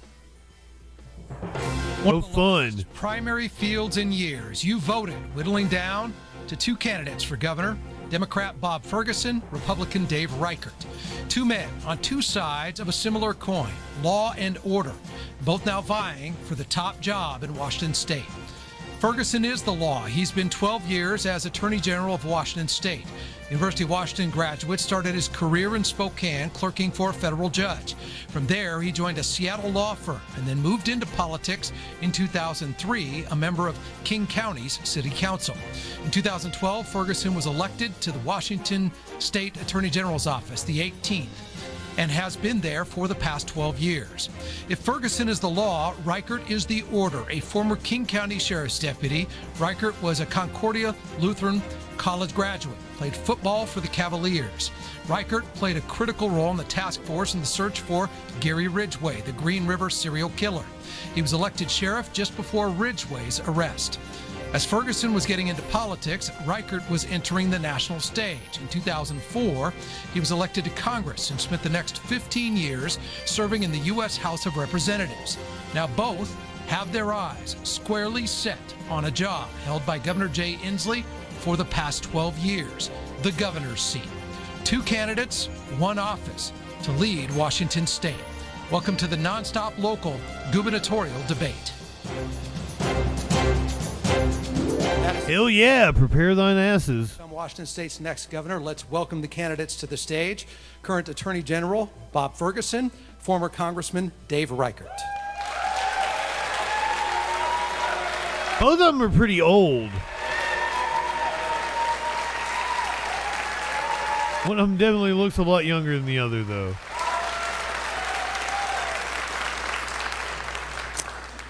Order was determined by a coin flip backstage in the previous hour. The Ferguson campaign won the coin toss, elected to go second. Opening statements are 60 seconds. Former Congressman Reichert goes first. I was surprised it was on C-SPAN. Are you ready? Okay. I am so anxious to be here tonight. You notice I didn't say happy. I'm very anxious to be here tonight. But I want to say, just for a moment, if you could imagine how you got to where you are today. How did you personally get to where you are today? Big bang. It's all about the choices that you've made. It's about the choices your parents made, that your bosses made, that put you in the place that you are today. Same true for me. Choices that my parents made that caused me to run away from home, from domestic violence. You think you just fell out of a coconut tree? Choices that I made later on in my career. I also believe that God has a plan. You know, the bigger question is, how did Washington State get to where it is today? Through choices, right? It's through choices that we made to elect leaders in our state that, in my opinion, made the wrong decisions, that led us to a road where we have one of the highest crime rates, one of the highest homelessness rates, people dying in the streets from fentanyl, one of the highest costs of living in the country, and one of the most, I guess, failing educational systems in the country. That is time. Mr. Ferguson. John, good evening. Moderators and the sponsors, thank you, Congressman Reichert. It's good to see you again, and most importantly to the Washingtonians who are joining us tonight. First, it's great to be back in Spokane, where I used to live and work, just a few blocks away from here. And look, Washington State is facing many challenges. We'll talk about those tonight. Public safety, an opioid epidemic, Washingtonians paying too much for their housing and their groceries. We need a governor who's a change agent, but at the same time, a governor who will defend our core freedoms like reproductive freedom. I'm the only candidate in this race who rejects all campaign contributions from large corporations and corporate PACs. Why? Because I'm focused on Washingtonians. As your Attorney General, I've taken on some of the biggest corporations in the world when they like them already, and return hundreds of millions of dollars back to Washingtonians. I'm the son of a special education public school teacher and a career Boeing employee. I know who I am. Wait, did he say Boeing? For each and every one of you. Thank you to both candidates. Our first question tonight. The business climate in Washington State is challenging. According to a report from LendingTree, Washington State, the nation's top state for small business failures. I think he said he fought corporate corruption and then said he was a lifelong Boeing employee. Just above 20. Those two things don't jive. Week here in Spokane, Zona Blanca. Announced they're closing a profitable business because they can't handle vandalism, crime, homeless impact, and try and run a business. We've seen that statewide in Olympia, Spokane. Okay, maybe it did 25 years ago. What, as governor, will you do to improve the overall business climate for owners and employees statewide? Specifically, how do you humanely and forcefully impede the negative impact of those struggling with homelessness in proximity to businesses and repeated incidents of crime, vandalism, and lack of safety for those trying to work day to day? Mr. Reichert.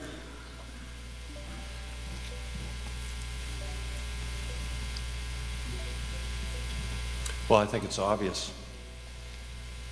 Crime is out of control. And why is that? We don't hold people accountable. Historic lows. We don't hold people responsible. There's no consequences when people commit crime.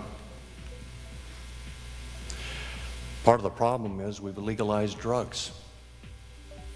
We've legalized even fentanyl. What? We have people laying in the streets, in the doorways of our businesses. That's why people are leaving. There's a business here in Spokane that just shut its doors, a popular restaurant, having been open here 20 years. They just shut down. They just closed their doors. Why? Did they call Gordon Ramsay? Because they had aluminum foil from drug use blowing into their store as customers walked into their store to have dinner. What we're going to do is we're going to enforce the law. And people smile when I say that. That's obvious, but we're not allowing cops to enforce the law. We have to enforce the law. We have to support our police officers. We have to elect officials that support our police officers. We have to make sure, yes, that our police officers are held accountable and to the policies and laws of Washington State. But we also have to make sure that when they make a life and death decision, that the Attorney General's office is not going to come after them and sue them or charge them with a crime. Mr. Ferguson.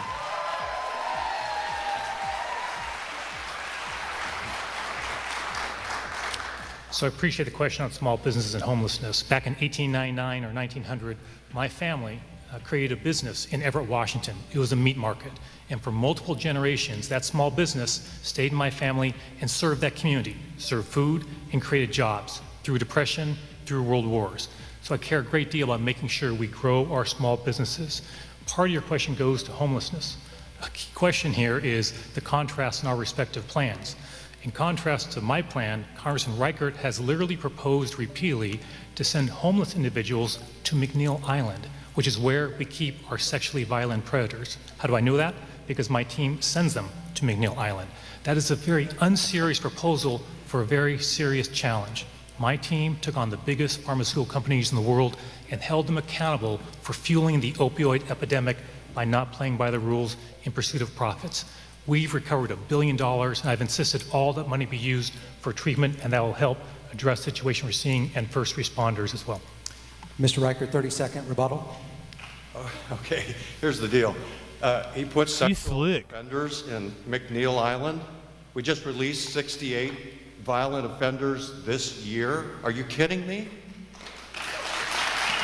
What? 1 out of 7 of those reoffend, and they're in our community. Hey, look. 1 out of 7? That's a pretty good rate. We need to put them in a safe place. We need to surround them with social services when we put them in a home.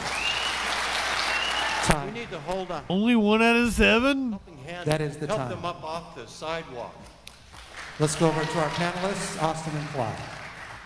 My question is for Mr. Ferguson.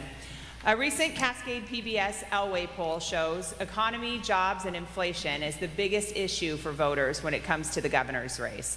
Right now, we're seeing 33,000 Boeing workers strike, demanding 40% wage increases to keep up with the cost of living. What, within your control as governor, would you do to address the rising cost of living?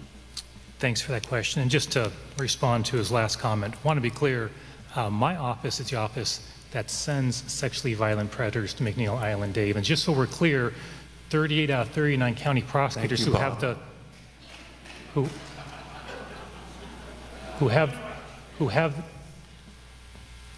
the authority to prosecute those cases specifically send them to my office. There's a reason why majority prosecutors endorse my campaign, but even the Republican prosecutors who endorse you send the cases regarding sexually violent predators to me and my team. Why? Because they know we'll prosecute those cases to the fullest extent of the law.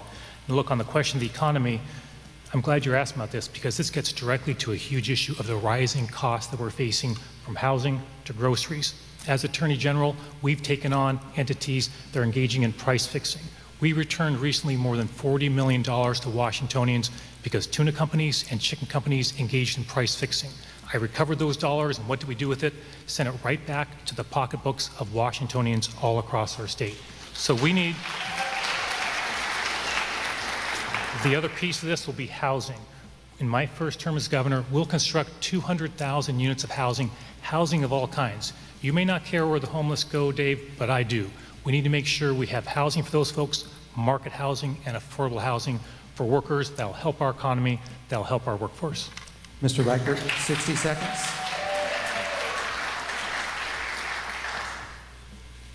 Well, the reason that local prosecutors send cases to the Attorney General's office is that they have now 800 lawyers employed instead of 400 when Bob first started his tenure in the Attorney General's office. He has the lawyers to prosecute these cases. That's one reason why they send them to your office. Let's just talk about the economy. Good. It's really, to me, it boils down to taxes. You know, what we're doing right now on this gas tax is it is a burden on each and every one of us living in Washington State. We need to pause that gas tax. We need to step back and take a look at where we're headed.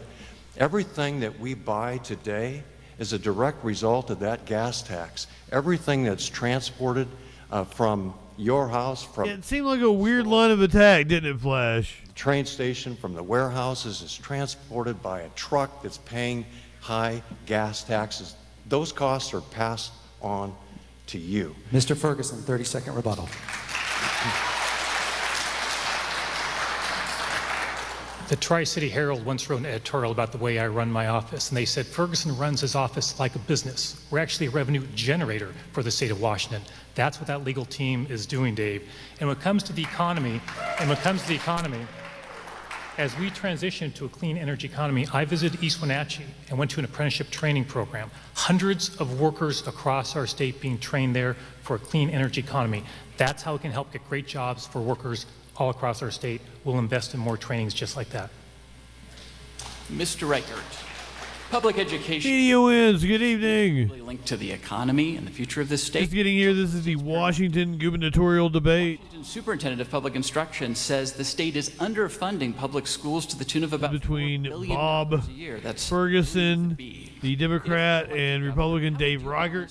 the constitutional demand to fully fund public schools, including special education, with other high priority demands for state spending like human services and higher education.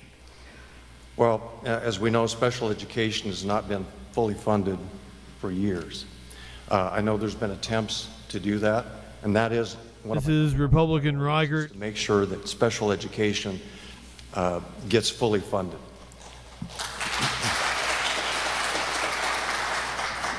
Look, we have money in the budget to spend on education. It's not a spending problem. It's an organizational problem. It's a waste problem. Let's find the programs that work, and let's fund those programs. Let's not fund the programs that are not working. It's as simple as that.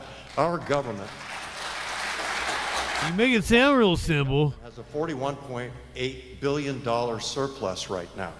$2.8 billion of that money is unrestricted money that we could start to move to address some of the educational issues that we have in this state.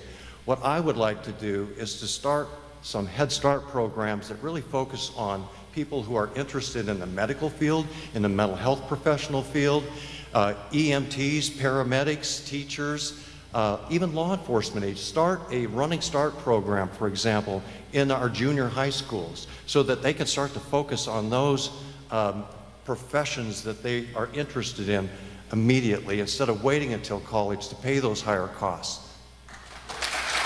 Mr. Ferguson, 60 seconds. This is Bob Ferguson, the Democrat. Going to K through 12 education has actually gone down in recent years. As governor, I'll change that. As a son of a school teacher, I know how important that is. And that gets down to prioritization. Our budget should reflect our values when it comes to education. Look, one of us has experience in doing that. When I was chair of the King County Council, I chaired the Budget Committee. I worked in a bipartisan way to adopt a budget that balanced our budget, had bipartisan support from politicians of a whole range of political stripes, and made the right investments for our county. Also, I'm not afraid of taking on big challenges in doing a budget. I was a King County Council member, the only Democrat, who actually supported reducing the size of the King County Council. You know, the politicians. I reduced the politicians from 13 down to 9. It cost me my job. I had to run again in the new district to stay on the Neither it's an open seat. I still support that. Why? Because we need to be frugal with your tax dollars. We need to prioritize your tax dollars, and education will be an Current governor termed out. Mr. Reichert, 30-second rebuttal. As I talk, Republicans, a former cop. they want choice too. They're tired. Democrat is the current Attorney General. As to what they can teach and what they can't. He stepped down? Okay. They want choice. Parents want choice. Thank you, Gorp. They want to have a better education for their children. We need to give them the opportunity to choose the schools they want to go to, and their tax dollars follow them to the schools that they choose to send their children to. And by the way, one short quick note. When Bob was a member of the King County Council, he voted to increase taxes. That is time. At least $1 billion. This next question is for Mr. Son, good evening. The North Spokane corridor has been in the works for decades. Now funding is finally secured and a finished date is set for 2030. But with the gas tax diminishing and construction costs Not high enough for this shit. how do you make good on that promise and the promise of projects in other communities throughout the state? Thanks for that question. And first, I do want to mention on education, what you just heard my opponent say, which is something that's important, is using a voucher system, taking public dollars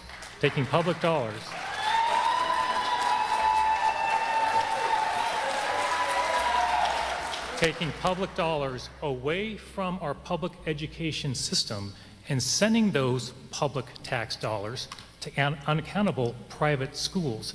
That makes What was his politics, Nathan? when it comes to funding our public schools.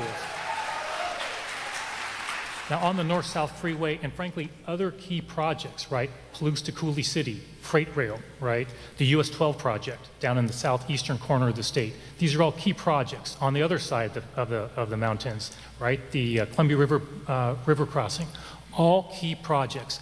We have to continue moving forward on making sure we're making the investments in our infrastructure. Why? It's good for our economy. It's good for farmers and growers to move their goods across the state and internationally as well. So as a governor, you need a governor who can actually put those budgets together and do that in a thoughtful way. You're exactly right that gas tax revenue will be decreasing as we electrify more vehicles. So look, all options are going to have to be on the table for whoever the next governor is. But one thing I can assure you is I'll work in a bipartisan fashion, because guess what? Republicans and Democrats care a great deal on making sure exactly those kind of projects on both sides of the mountains are completed on time.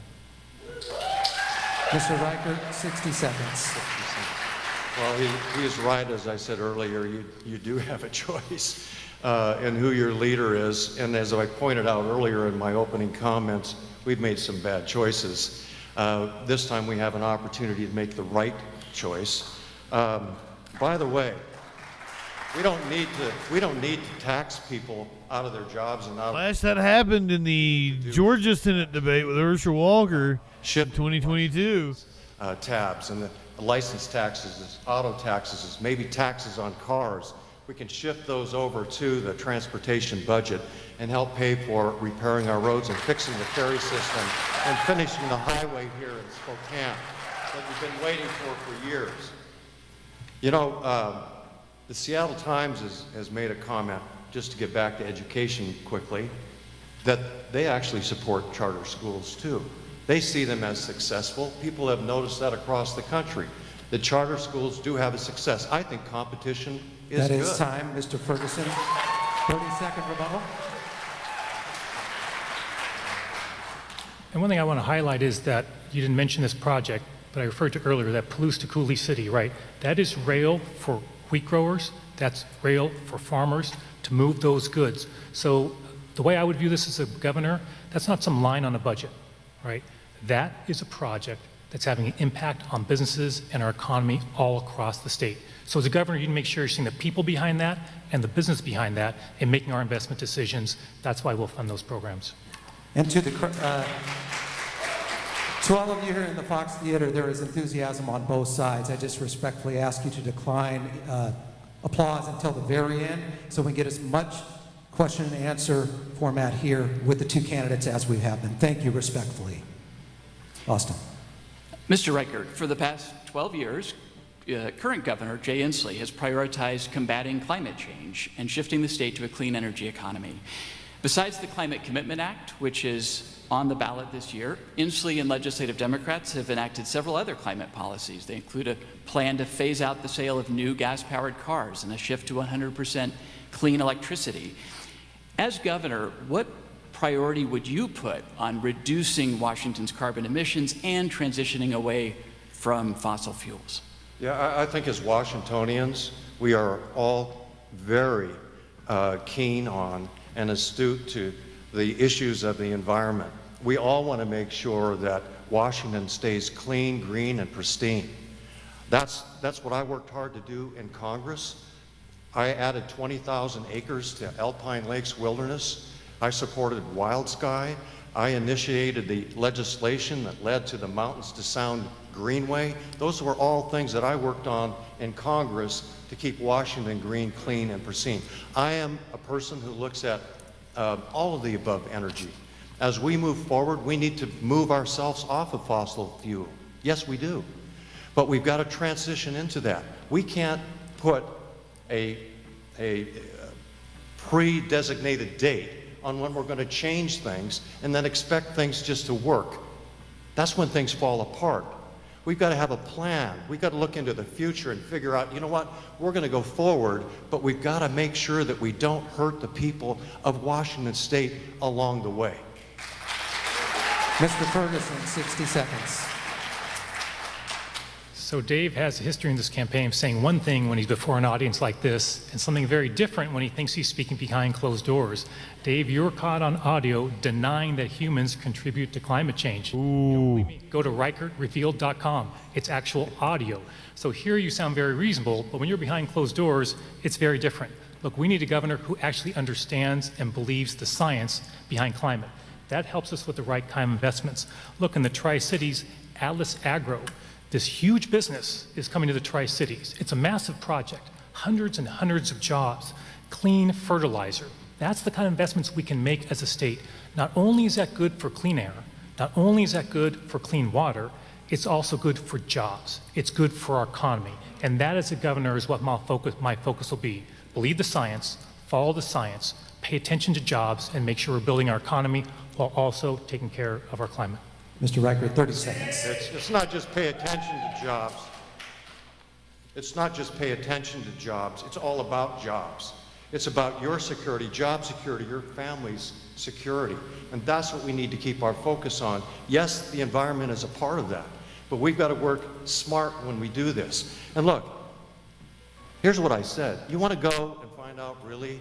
You're going to hear lies all night, and you're going to see commercials over the next month. Nothing but lies and dishonesty. Go listen to the entire context of each and every one of each and every one of the videos and audios that he's referring to. Hold your applause, please. We have a lot of content to get to tonight. This is the portion where the candidates have agreed to ask each other a direct question. Ooh, this could be fun. Format, a 90-second answer, a 60-second response, a 30-second rebuttal. First question asked goes to Mr. Ferguson. Thank you, Dave. When the Seattle Times endorsed me over you in this campaign, they wrote about your views on reproductive freedom. Specifically, they wrote you attended a meeting of an extreme anti-choice organization whose mission is to end abortions nationwide. The Seattle Times wrote about your response to a question at that meeting, and I'm quoting, Fuck this dude. Reichert responded by noting state law protected abortions, and now they quote your response. But what we have to do now is work towards unraveling all that. Can you explain to the women of Washington State why you want to unravel reproductive freedom in our state? Once again, taken out of context. That was a multi-question. There were 3 or 4 questions that I was asked that night, and the unraveling comment was directed toward transgenders participating in women's sports. It was also referencing I'm for it. men. T-minus, welcome in. That's what the unraveling comment, Bob, was all about. We have had an abortion law here since 1970. I will enforce that law as governor. I enforced it when I was a sheriff's deputy in the 70s, kept abortion clinics open as people protested in Federal Way to close them down. My job as a patrol cop was to keep the driveway and the sidewalk open. I will protect your rights, ladies. You have the right to make that choice. The Supreme Court has made a decision. What did he mean by It's the people of Washington State that make the driveway and the sidewalk open? And voters of Washington. Mr. Ferguson, 60 seconds. Thanks. Well, you can either believe Dave or believe the audio, and also his record reflects his perspective of not defending your reproductive freedom. When you were back in Congress, Dave, you voted 3 times for a nationwide abortion ban that criminalizes doctors. You voted to make certain abortions that are legal in Washington State illegal and criminalize doctors. You also, when you were back in Congress, voted time after time after time to defund Planned Parenthood. Look, in a post-Dobbs world where reproductive freedom is on the line all across our country, you have a choice. You can either elect a governor who has a history of defending your reproductive freedom, who's endorsed by Planned Parenthood, or someone who says, hey, believe him or believe the Seattle Times. KUOW reported this story. So I get that you want to deny it, Dave, but once again, you say one thing when you think you're behind closed doors and something else entirely when you're speaking to the people of the state of Washington. And you're running for governor, you can't have it both ways. You got a Dave Steve kind of situation going on. Man, he can lie with a straight face. I'm telling you right now, what he's telling you is an absolute falsehood. I voted not once to end abortion in the United States of America. I voted on a viability law that allows women to have the choice up to 20 weeks. It's almost exactly the same law that exists in Washington State today. So don't believe him when he says this. Don't believe the ads that you see. And is this race really about abortion? That is No, time, it's Mr. not. Reichert. Mr. Reichert, time for your question directly to Mr. Ferguson. Here he is, sir. Good evening. Be fun. Bob, first you were on the King County Council where you raised taxes by $1 billion. Now the tax burden for families is higher than ever. Then you became Attorney General. And during your 12 years as the state's chief law enforcement, You say you raised taxes by $1 billion? murders have more than doubled. The drug crisis has gotten deadlier after you urged lawmakers to decriminalize fentanyl. If you're not responsible for any of this, Bob, who is? Thanks for that question. First, just on that previous question, hear carefully what he said. Yeah, Bob. Exactly the same law, right? He's acknowledging what he did back in Congress. Number 2, look, my record when it comes to balanced budgets that are bipartisan is very clear. I was a budget chair at the King County Council. Look, it's not the size of a state budget, I get that, but it's still a multi-billion-dollar budget. Democrats had a 1-vote majority on the King County Council when I chaired the budget committees. How do we put that budget together? I'll tell you, Dave. 2 Democrats and 2 Republicans. We locked ourselves in a room for a couple weeks, and we hammered out the details of that budget and took it to the full. You got hammered. Guess what happened? Strong bipartisan support from members of both parties to adopt a bipartisan budget. Public safety, thanks for bringing that up. As Attorney General, I work with local prosecutors. We've already covered sexually violent predators. They send their cases to me there. Guess what else? As Attorney General, I don't actually have the legal authority to prosecute a case if someone breaks into your car. That's your local prosecutor. But we have a criminal division because prosecutors can ask my team to take a case if they have a conflict or lack the resources, for example, to bring a murder case. And guess what they do? Both Republican prosecutors who endorse my opponent and Democratic prosecutors who endorse me, they send their toughest cases to me and my team. Why? Because they know Dave will use the rule of law to hold folks accountable and stand up for victims year after year, county after county, case after case. You may want to belittle those hardworking folks. I value them. That is time. Mr. Reichert, 60 seconds. Well, first of all, I don't think you answered the question. Like I asked you, who's responsible? You've been there 12 years. Are you responsible, Bob? Are you, Bob? Answer the question, please. Are you responsible? If you're not responsible, who is? Who do we look to for leadership if not Bob? Responsibility? I took responsibility when I was the sheriff. I had to make some tough decisions. Joey. Life and death decisions. When I was a deputy, when I was the sheriff of King County. I made tough decisions. And when the people asked me about it, I answered the question. Yes, I'm responsible. And you know, all he did was talk about his budget. How great he was at budgeting. A $1 billion tax increase in 8 years in King County by itself? That's crazy. And the state budget in 12 years has doubled. That is time. Not only that, his budget has doubled. Mr. Ferguson, 30-second rebuttal. So Washington State has per capita the lowest number of law enforcement officers of any state in the country.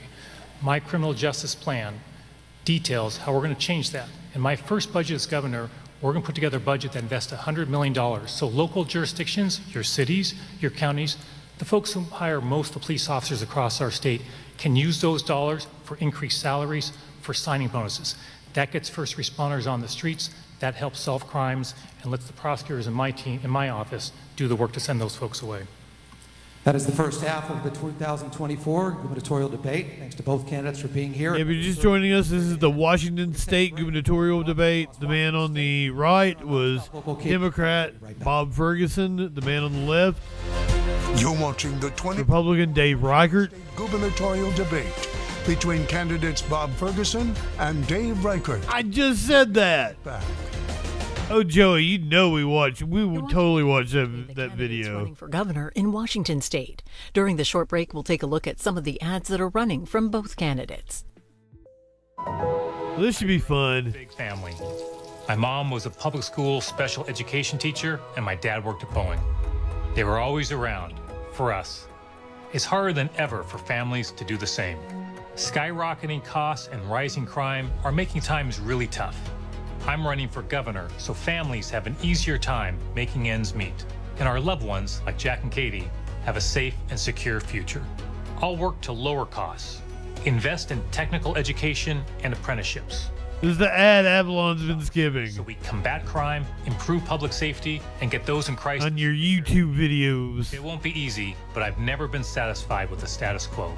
I refuse contributions from big I corporations. can't wait to see what Reichert's ad looks like. Things done for Washington, not powerful interests. Possibly we've got a Senate debate tomorrow between So we can all spend more Virginia Senator Tim Kaine, future for everyone. Republican challenger Hung Cao. Governor.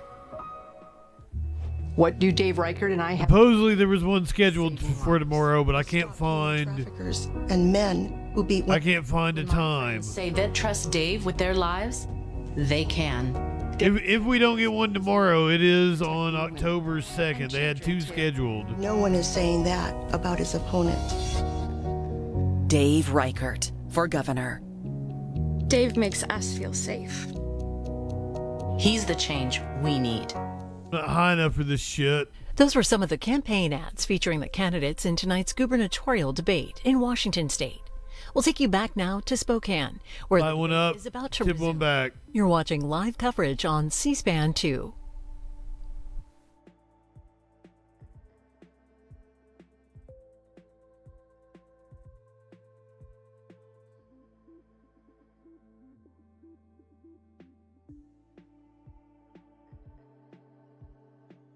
to the 2024 Washington State Gubernatorial debate between candidates Dave Reichert and Bob Ferguson. Welcome back to the Fox Theater in downtown Spokane. Joining us from wherever you are across the state, the 2024 gubernatorial debate. I'm Sean Owsley with Nonstop Local KHQ, also sponsored by the Association of Washington Business and Greater Spokane Incorporated. This next question submitted by an AWB member. And a reminder, the format modification to the candidates for responses on this and the next business submitted question, 60 seconds each to respond on this, so it is a change which was agreed to. The question comes from John Chiarella of Jerrigan Incorporated. What will you do to help Washington's small businesses who have been struggling to stay afloat amid numerous state mandates and to end the perpetual cycle of automatic cost of living minimum wage increases that do nothing but perpetuate the increase in the cost of living? Mr. Ferguson. Thank you very much. In traveling to all 39 counties, Sounds like a loaded question. I've had a chance to listen to folks all across the state, including small business owners. One thing I've heard is, hey, sometimes we need to streamline our government on behalf of whether it's small businesses or anybody else. One thing I've pledged to do as a governor is to do exactly that. If you apply for a permit, for example, with the Washington State government, and we're late in delivering that permit, you're not paying for it. We're not going to make you go to different places to get that permit. Streamline it, one-stop shopping. When it comes to small business, I've talked about my commitment on small businesses, but I've demonstrated that in the past. When I was on the King County Council, I worked with a conservative Republican to do what? To literally go through the King County Code and make sure we're literally tearing out pages and pages and pages of our King County Code. Why were we doing that? Because there are regulations in there, to this individual's question, that were just burdensome on businesses and served no useful purpose. The mandates no longer made sense in light of time or the change of business climate. That's the approach we need as a governor, someone who can work in a bipartisan way with someone that, oh, I'm sorry, my apologies. No problem. 60 seconds to Mr. Reichert. Well, the first thing we have to do is stop playing gotcha. Inspectors come out, look at your businesses, gotcha. Then what happens? The Attorney General's office comes after you. Nobody wants to do business in Washington State when they're afraid of getting sued and run out of business. Do you? No. We got to stop suing our businesses so they can stay in Washington State and be productive. No new taxes. No sue businesses. Sometimes we have to say no in government. It's been a rubber stamp. It's been a rubber stamp for almost 40 years. It's time to have a conservative. It's time to have a Republican. It's time to have a balanced government. No new taxes. We got to go back. Read his lips. Big problem, forcing businesses out of our cities and out of our state. And they're over-regulated. Regulation after regulation and tax upon tax. Why wouldn't you move your business out of Washington State? I would. To our next question, this comes from AWB member Steve Anderson of Wagstaff Incorporated. Regarding regulations, while the specific ratings may vary depending on the source of the list, Idaho is consistently rated in the lowest 10 states with respect to state regulations, while Washington is consistently listed as one of the 10 states with the highest amount of state regulation. If elected governor, what concrete steps, tangible steps would you take regarding Washington state regulatory environment to ensure Washington businesses are not disadvantaged when competing with similar businesses across the state line in Idaho? Mr. Reichert, 60 seconds. Yeah, but the first thing we have to do is bring people that are actually doing the work, people who are actually conducting business in Washington State, bring them to the table. Let's sit down and have a discussion as to what rules and regulations you think need to be taken off the table. I'm open. I'm not a part of the system that's been in existence for 40 years or the last 12 years. I'm going to be a new face, a new person, a new ideas that we can talk about and think about and discuss together and move forward in reducing regulations, streamlining permits, those things that are really burdensome on businesses today. One complaint I have heard across this state, we don't have a place at the table. Businesses, plumbers, police officers, you name it, the profession, they do not have a place at the table. Our government's not been listening. Mr. Ferguson, 60 seconds. Thanks. Well, we've been listening to business in the AG's office. I created a small businesses initiative within the office of the Attorney General. What does that unit do? Advocate for small businesses when they're the target of scams. Look, if you're a small business owner, you don't have some in-house counsel down the hallway. If you get a letter in the mail saying you need a certain kind of poster to put up in your restaurant, you think it's legit, it looks legit, you pay the fee and you move on. Guess what? My team, as part of that initiative, Dave, took on the scammers. Yes, it was a lawsuit. Took on a company not playing by the rules, harming small businesses, making them pay millions of dollars. We took that entity to court, and guess what? A judge ordered them to pay those small businesses back millions of dollars. How do I know this? I've been to every Rotary Club in the state. When I go there, I hear from small business owners who thank me and my team for doing that work on behalf of small businesses, and that's the approach I'll take as your governor. Back over to Austin and Clyde. You can see why he is up like 7 points. Of Washington renters spend more than a third of their income on housing. That makes them rent burdened. Majority Democrats in the legislature this year considered but did not pass a bill capping rent increases at 7% annually. As governor, would you support a cap on rent hikes? And what other steps would you take to address the high cost of housing in Washington? So the high cost of housing, is one of the most critical crises we're facing as a state. So multiple things. Number one, I mentioned earlier, we need more inventory. I put right in my voters pamphlet statement for my vision for the state, constructing 200,000 units of new housing of all kinds in my first term as governor.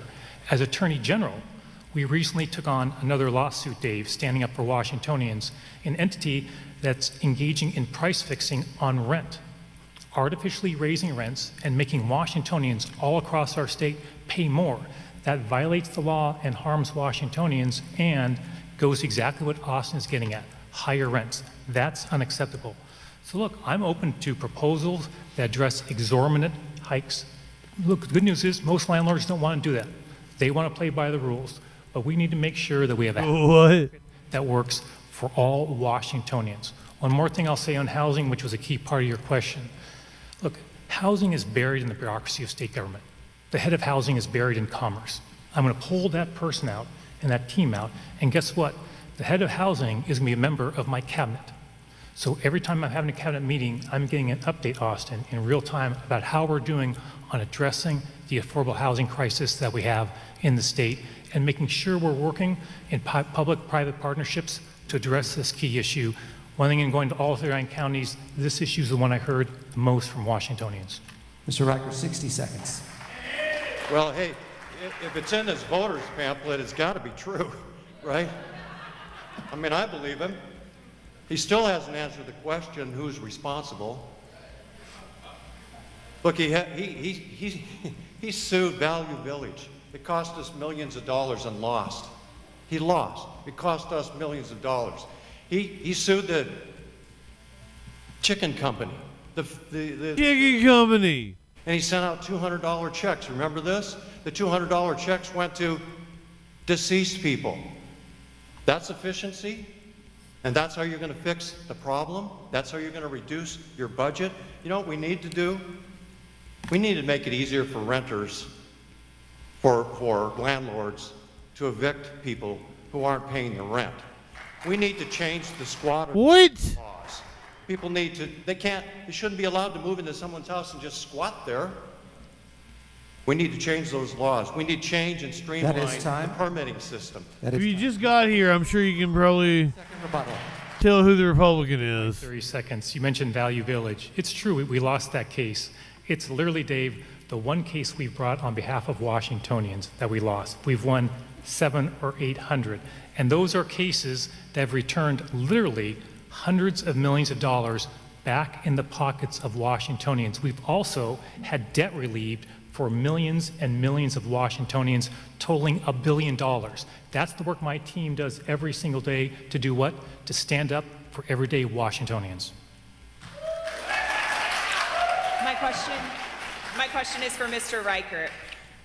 Some Republican-led states have passed anti-DEI laws, and now some major companies are getting DEI efforts.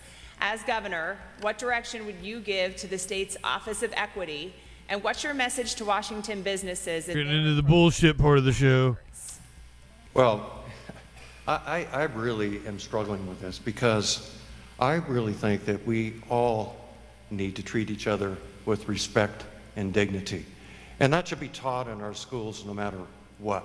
Do we really need Unless you need housing, then you get evicted. How to relate to each other, be kind to each other, respect each other, no matter of color, race, creed, or religion? I don't think we do in America.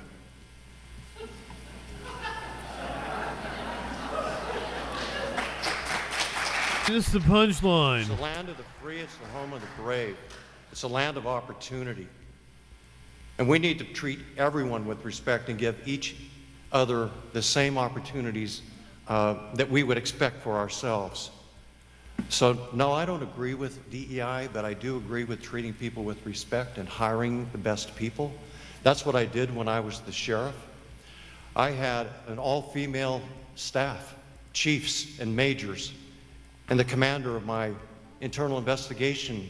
Over the Whopper. Why?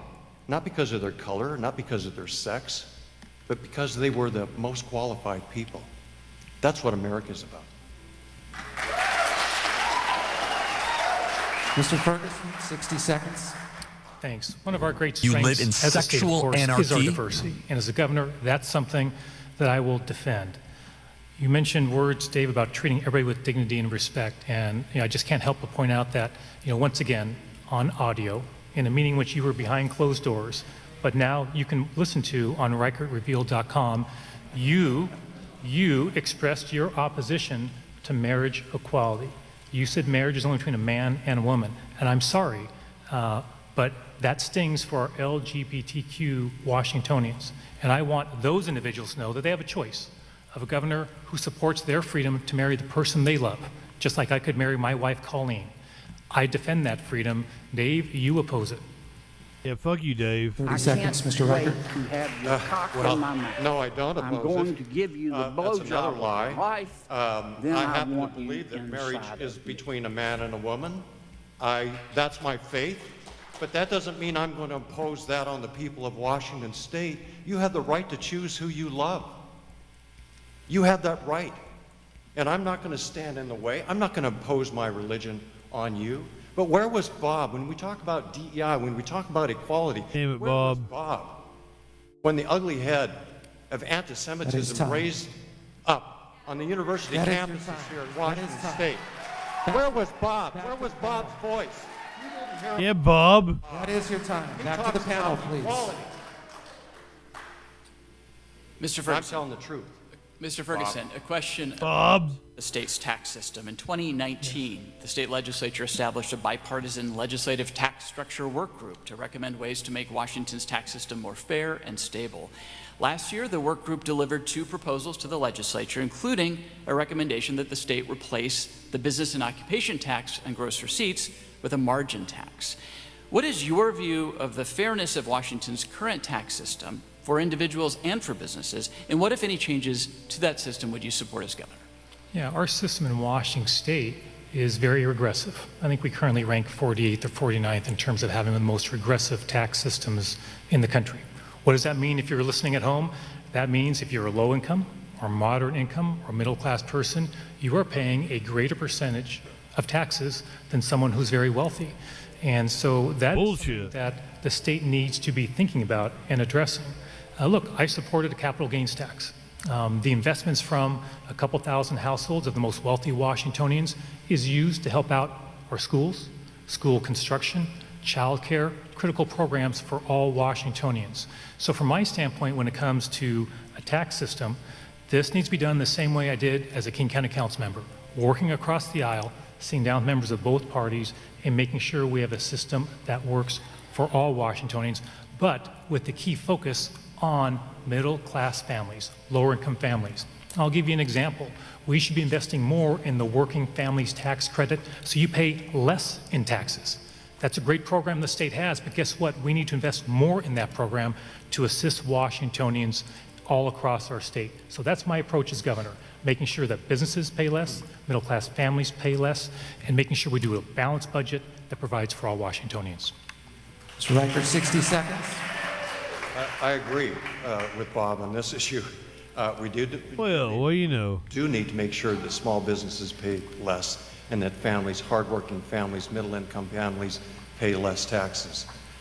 But then why would you support a gas tax of 50 cents a gallon that's so burdensome on those middle-income families and those businesses? Why would you support a piece of legislation that says that truck drivers are exempt, farmers are exempt, but yet there's no mechanism within the law that allows that to happen? Farmers and truck drivers have to pay that gas tax, which then raises the price of everything that you pay. What about the long-term care tax? We should have a choice as to whether or not we want to participate in that. And what? The benefit there is minimal, to say the least. That is If you want to participate, do it. Mr. Ferguson, 30-second rebuttal. If I can add one thing, we haven't touched on the issue of child care, which is critically important for all Washingtonians. There's a real crisis there where too many Washingtonians pay a huge percentage of their income on child care. That hurts our economy, that hurts small businesses. Look, we have a Fair Starts for Kids Act here in Washington State. That's a good start by our state legislature. We need to invest more in that so working people across our state can get child care that's affordable and still work in our public sectors and private sectors and help fuel our economy. My question is for Mr. Riker. You guys have expressed your stance on abortion, but we have a more specific question that I'd like you to answer clearly and as you listen to this. More women are coming to Washington from Idaho and other states for abortion services, and Governor Inslee has taken further steps, including stockpiling mifepristone and putting money into the state budget to cover abortion costs. As governor, would you maintain these efforts? And would your priorities around abortion care be the same or different than the current governor?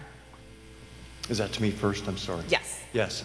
As I've said before, I currently support the laws that are on the books in Washington State. So yes to your question. I would support the current laws today. I want to get onto child care. That's what you get from a Republican in Washington. Here's what I would propose. A blue state. You want to talk about access? I'm for access. Absolutely for access to abortion. I'm absolutely in support of Governor Inslee's initiatives to supply abortions from people out of state. Does that answer your question? Now on to child care. 60 days, we need to increase the family care, that bonding period of time to 60 days. And we can do that within the existing budget. The other thing I would propose as far as taxes, let's not tax baby food. Let's not tax diapers. Let's not tax baby essentials. I'm going to work with the House Democrats. I agree with that shit. Democrats to put together a bill that actually helps middle-income families raise their children without paying taxes on baby essentials. I don't think we should pay tax on groceries. Mr. Ferguson. A lot of places don't. I support the governor's actions and the legislature's actions on this issue. I might add that when it comes to, you mentioned mifepristone, that's the abortion medication used in the majority of abortions in Washington State. Look, I filed a lawsuit against the Biden administration, a president of my own party, to ensure access to mifepristone. Why? Because a federal judge in Texas was threatening to issue a nationwide ban on access to mifepristone. Look, here's what you want in a governor. Someone who's willing to take on a president of his own party to fight and defend your freedoms.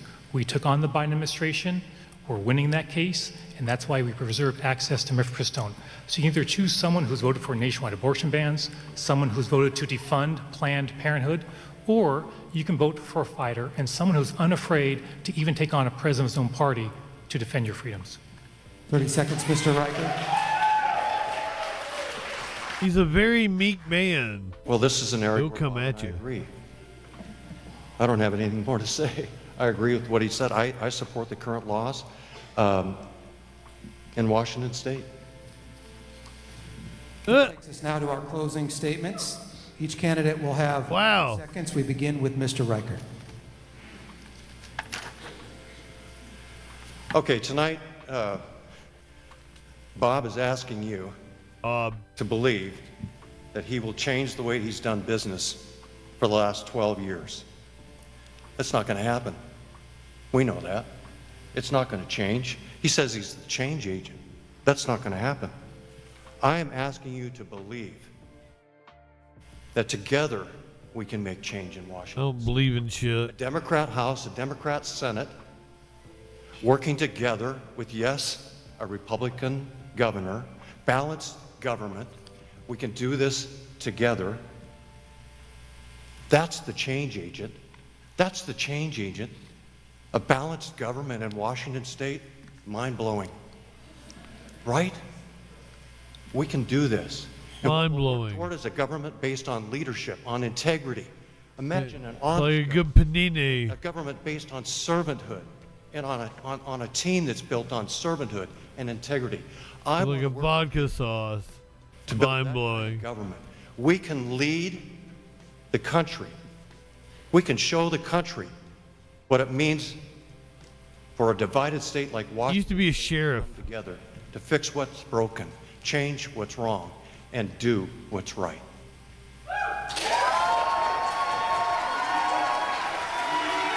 Mr. Ferguson, 90 seconds. Bob. So you've had a chance to hear two very different visions for the future of the state of Washington. Reproductive freedom. He opposed it. I support it. Dave, you went back to Congress. And voted dozens of times to repeal the Affordable Care Act. If you're someone watching with a pre-existing condition, he was going to take away your protections for that pre-existing condition. He was going to jack up your prescription drug prices if you're a senior. I was proud to defend the Affordable Care Act when that case went to court. Look, I have never been satisfied with the status quo. When I first ran for the King County Council, I took on a 20-year incumbent who happened to be a Democrat and the chair of that county council. I had no support from Democrats, no elected officials, but I won that campaign with a grassroots operation. As an Attorney General, I've taken on the Obama administration and the Biden administration to stand up for workers and your reproductive freedom and won time after time. As your governor, we're going to make public safety the Obama administration. More law enforcement officers. You're paying feels so long ago. Too much in groceries. We're going to change that when I'm your governor. We're going to invest in more apprenticeship and workforce training.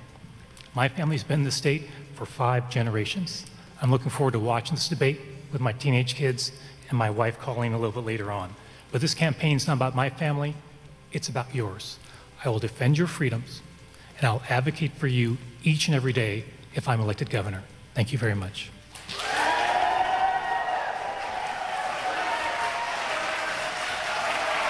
And that'll do it for the 2024 gubernatorial debate. I want to thank Attorney General Bob Ferguson, Congressman Dave Reichert, Kalai Chalk, and Austin Jenkins, the enthusiastic crowd here at the Fox Theater in Spokane. Thank you. And on behalf of Nonstop Local KHQ here in Spokane, wherever you're watching, 47 days till election night. Hopefully, 47 days after this 60 minutes. Have a good night.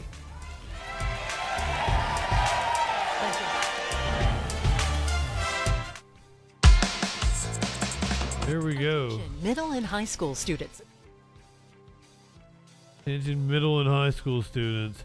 If you are watching on Twitch and you're not subbed, Lenny, good evening. We've got so much more news to get to. There is not a debate tomorrow night. The debate between Tim Kaine and Hung Kao is on October 8th. That's when we're going to check that out. We've got so much news. We've got all the crime stories. We're going to talk about P. Diddy. We're going to talk about Harvey Weinstein, new charges, a cult leader and several of his goons arrested in Kansas. We're going to talk about the bystander that was shot by the New York PD that probably tried to kill somebody who didn't pay like a $2.30 fare. A sheriff in Florida promised to embarrass a kid. A kid drove all the way to Target all by herself at 8 years old. All that and a lot freaking more on the other side of the break here on the Troll Patrol live. If you are subbed, you're also gonna get a break because I got pee-pee. Go ahead, light one up, tip one back. It's all right to have a little fun before you hit the sack. I'm JustinFREAKIN. All we're establishing is this guy's wicked sick aesthetic. Not high enough for this shit. I guess I gotta thank Matt Walsh for introducing me to Justin Freakin. Hey there, y'all. We're about to get stupid, locked into what that news be doing. Fu Manchu and a slick bandana, colder than ice, smoother than Santana. Audio, video, chat and calls. Right-wing nut jobs haunt the halls. What you wanna watch? Hey, what you think? And there's only one choice. It's Justin Freakin. The guy's, he's a formidable voice in the call. Light one up and tip one back. It's a right to be high. Let's grab a snack. It's fucking news, quit panic, attack, and play your cards right and get a titty slap. Jumping discords, have some fun. The man will talk to everyone. Get high and try to debate. When shit pops off, chat thinks it's great. What do you think you're doing? Join the troll patrol. Whatever discourse is brewing, he gives it that southern drawl. So let's go ahead and bring in Justin. Hey Justin, how's it going, brother? First of all, I want to say you're poser South. I'm in Alabama. I'm the real South. Okay, all right. So why don't you tell us what it takes to be a man? Well, I don't know. I'm in Alabama and I'll fuck a man in a dress. Why won't you fuck a man in a dress? Are you that insecure that you won't fuck a man in a dress? That's fantastic. So you're okay with that, right? Yeah. Why wouldn't I be? Right-wingers are morons. Light one it and hit one back. One more click before we hit the set an alert when that shit goes live. Social fucking support and hit subscribe. Light one up and take a hit. He does no harm, but he takes no shit. He's the last one standing when the ship is sinking. Let's take another rip for Justin Freakin. Light one up, tip one back. I'm Justin Freakin. Not high enough for this shit.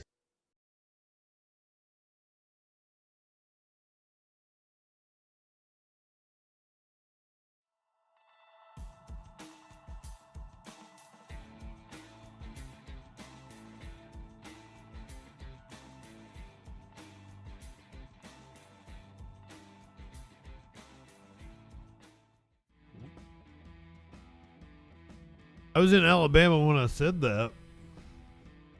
That's the thing. Thank you, Lenny. Thank you. Mad props to the Media Winch for that fantastic song.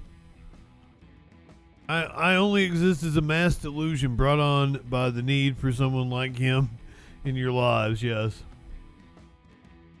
Everybody back. Oh, just now got back from commercial break on the Twitch. Hell yeah, peeps.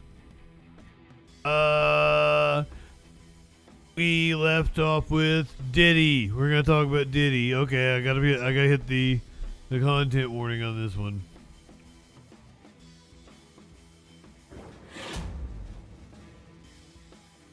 Did everyone see the picture?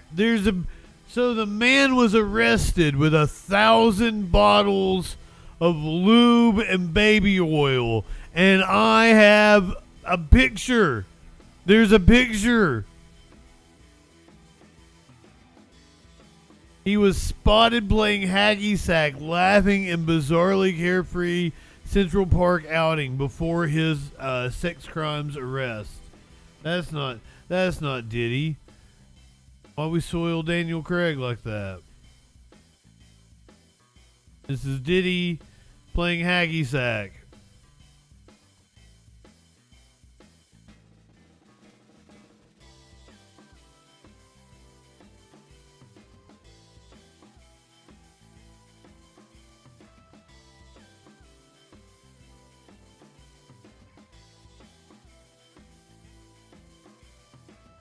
I have to go find it.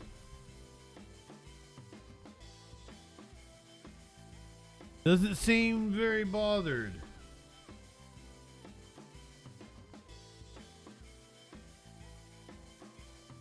Shut up, James Dixco. Disgraced hip-hop mogul Sean Diddy Combs.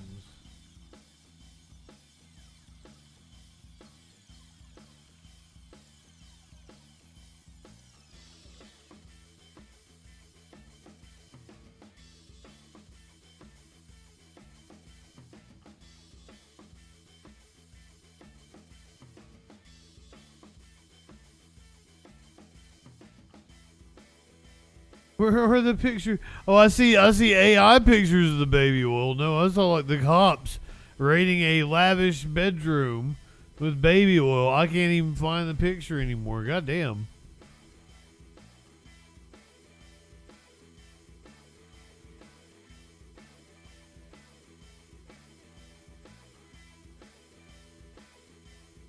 This was the picture I saw, but I saw like New York Post put it up. There's another one that he had bottles outside of the room.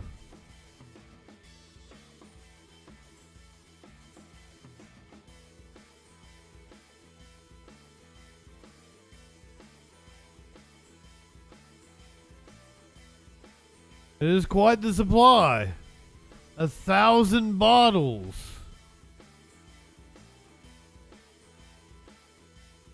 What a sick fuck. He was luckily denied bail again today. Fucking Diddy. What kind of a name is Diddy? Back in a New York City courtroom, we believe right about now, as he tries to appeal a judge's ruling, which denied him bail and sent him to jail as he awaits trial in the explosive sex trafficking and racketeering case against him. Prosecutors describe a large criminal ring orchestrated by Combs to sexually abuse dozens of women, drugging them, beating them, and recording sexual acts for at least 15 years. The move from the judge to hold the musician mogul in jail before his trial comes as prosecutors argue Combs, his massive wealth, makes him a flight risk. And they're also accusing him of witness tampering, trying to keep both them, witnesses, and his victims silent. Combs' team offered a $50 million bond agreement with his attorney. CSW. Eminently trustworthy. The judge didn't buy it. It is a stunning fall from the height of pop culture. Combs, however, is pleading not guilty and has denied any wrongdoing. Let's bring in NBC's for more. And Chloe, there are no phones. Not high enough for this shit. We actually have breaking news. We have some breaking news right now. According to NBC News, just moments ago, I'm reading off my phone right now, Sean Diddy Combs will not be released. And this is per the district attorney's office. So let me explain and silence my phone and break down what exactly that means, or else my kids will call me during this entire segment. So this basically means, Tom, that now are they Diddy fans? Diddy Combs sits behind bars until this potentially goes to trial. Why do I say potentially? Even though his attorney, Mark Agnifilo, spoke to CNN last night and said that it is very unlikely that he would accept any sort of a plea deal, and we don't even know if a plea deal would even be on the table with these very extreme criminal charges of racketeering, transportation when it comes to prostitution and sex trafficking. We do know that this could be potentially a year behind bars. I was talking to a year legal analyst and correspondent. Oh, before it goes to trial. And, there's so many motions and, so much discovery to do, as you know, and you've covered things like this, I'm sure, that it takes a while to get ready for a big criminal trial like this when there's so many charges and so many different grand jury subpoenas and things like that. It sucks we're not going to get to see this. Is in jail. And that's what it is. Everybody asks me the difference between jail and prison. You go to prison after you've been found guilty. Right now, he's in jail, and he's in jail in Brooklyn. And this is one of the main issues that his legal team had, was that this detention center in Brooklyn has seen suicides. It saw somebody get killed over the summer, food contamination, overcrowding, and they listed all of this in their is it Rikers? Judge, but clearly this federal judge was not persuaded, Tom. And so now that's it. He stays behind bars while he waits to have this tried in court. Well, he is a celebrity. That's an understatement. He is an icon. And what are the chances that he gets any sort of preferential or royal treatment in the jail? Or, given the charges that are so significant and serious against him, is he going to be treated like any other inmate? That's incredibly hard to say, right? R. Kelly's treated well in jail. But when you do see, let's say, accusations against minors, which we don't see in this indictment.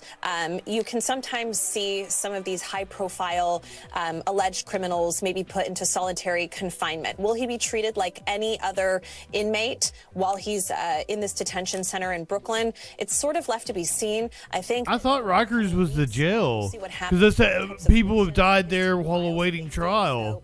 He is under immediate threat, or if he gets, a big problem in prison or in jail. See, I made that mistake. If he gets beat up in jail, or if something like that happens, I guess maybe always things could change. I mean, look at Harvey Weinstein, for example. Not that I want to compare the two, but Harvey Weinstein. Yeah, speaking of which, has been treated in a medical ward because he has all of these medical issues, right? And so the judge had decided even today that he can still stay in the medical ward. So again, I think it's a case-by-case basis, and we have to see how this all plays out. But let's just put it this way. Sean Diddy Combs is a billionaire. Hope he gets shanked. Billionaire status in 2022. He is not going to be happy, Tom, being in jail. And this is a far cry from his multi-million-dollar homes all across this country. So obviously, it's a huge fuck him for somebody that was such a pioneer in the music industry. Yeah, but to your point, Chloe, if it were you or me, not suggesting either one of us would ever face these kinds of charges, but there is no way we'd be out on bail or bond. Exactly. I mean, these are incredibly serious charges that could land him in prison for years and years. The rest of his life. Violence, not to mention racketeering.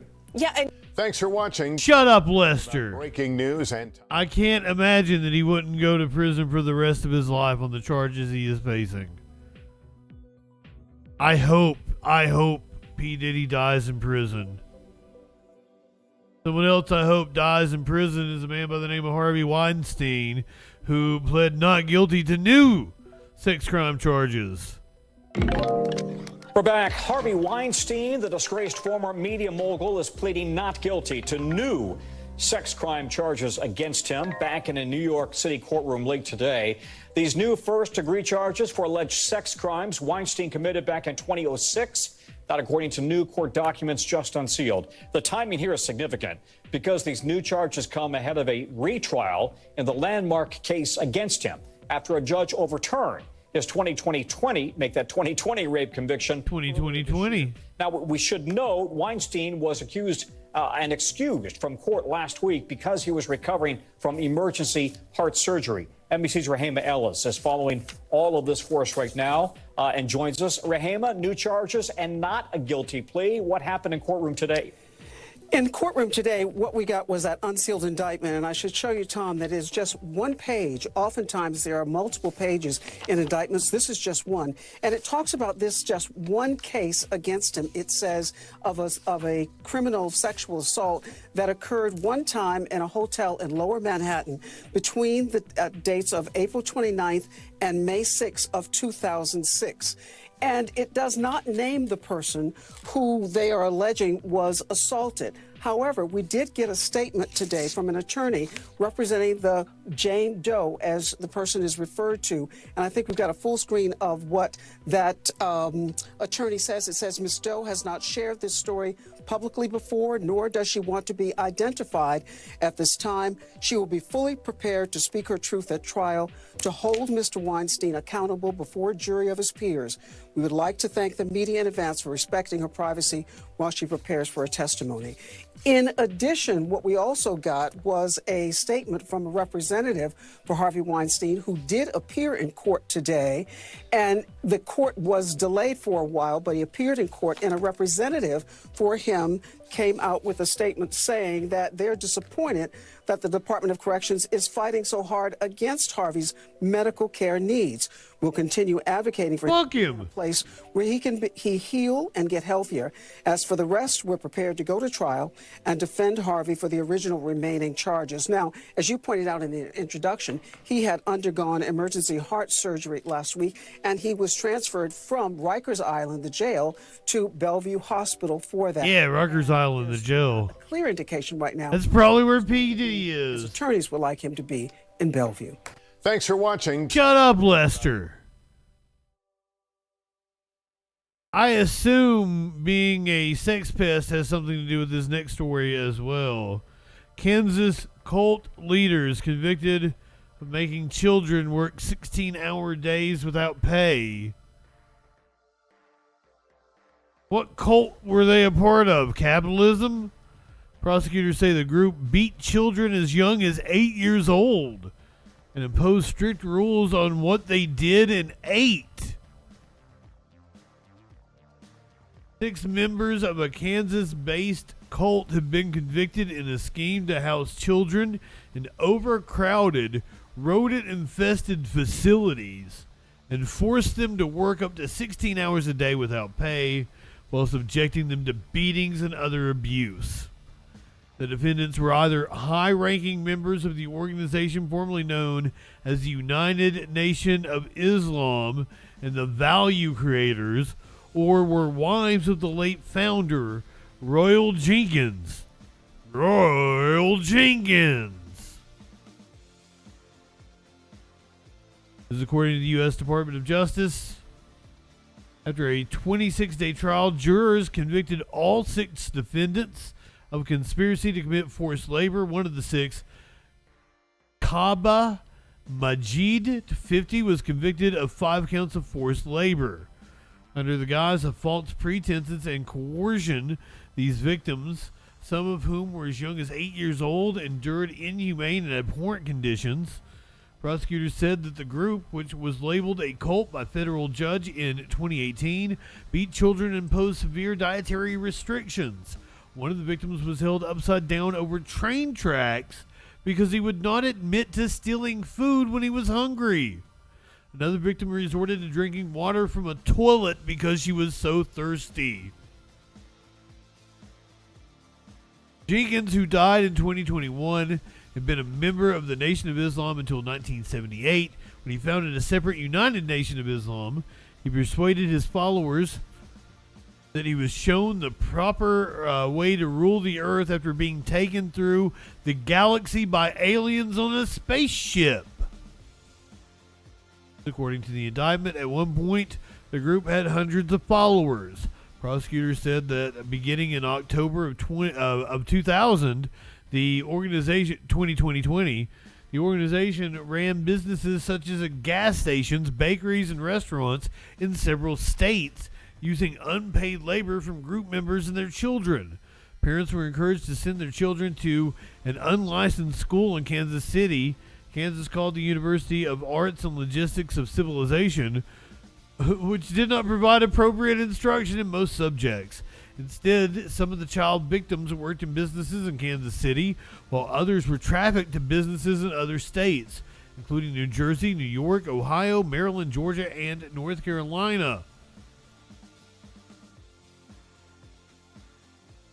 Prosecutors said the children lived in overcrowded facilities, often overrun with mold, mice, and rats. There were strict rules about what they could read, how they dressed, and what they ate. Some were forced to undergo colonics. Punishments included being locked in a dark, frightening basement. They were told they would burn in eternal hellfire if they left.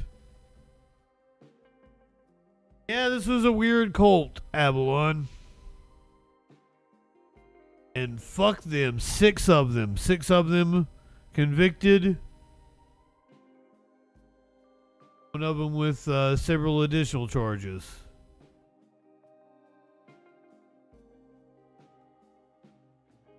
Earlier in the week, we talked about the story in New York City where a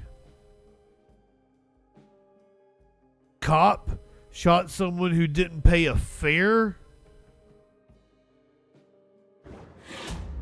They also injured another cop and shot a bystander in the head. I think 2 bystanders in total were shot, one in the leg. But one was shot in the head and has suffered brain damage.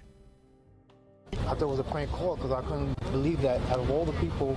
All over 230. Greg Noegas is still in disbelief over how his cousin, 49-year-old $2.30. Del Peche, ended up on the wrong end of a stray bullet fired by NYPD officers on board a train. The officers were in the process of trying to confront 38-year-old Darrell Mickles for allegedly evading the subway fare before boarding the L train. Police officials say when officers confronted Mickles, he pulled out a knife. When their tasers did not work, officials go on to say the cops opened fire, letting off several rounds on board the train. Bullets struck the suspect, Mickles, one of the officers, a 26-year-old innocent bystander, and the other bystander, Del Peche, who was shot in the head. His family and their attorney held a news conference Wednesday. Shot in the head. And a release of officer body cam footage from the police department. We don't want to take their word for it because as it stands today, we do not have a fair and a true story and a full story of the events that happened. NYCLU Executive Director Donna Lieberman releasing a statement which reads in part, quote, "It seems Mayor Adams is more comfortable with New Yorkers taking a bullet than second-guessing his NYPD. No reflection from an administration that time and again demands no accountability. No surprise." Mayor Eric Adams, a retired NYPD captain, has already gone on record defending the officers' actions, saying they were faced with a suspect who came at them with a knife. So it's okay to shoot an innocent person in the head.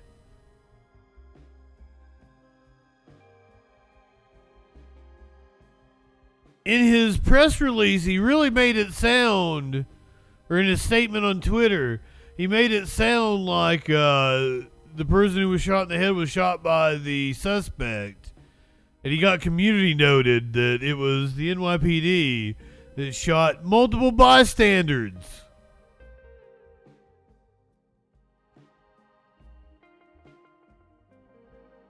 A sheriff in Florida promised to embarrass a kid who made school threats. I can't imagine that this is legal, what he did.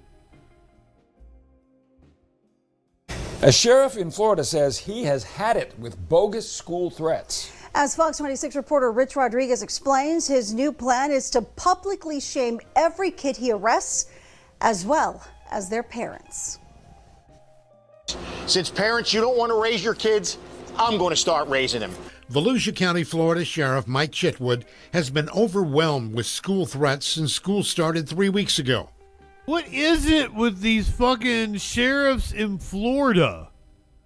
They all want. There's Grady Judd, and then there's that other motherfucker.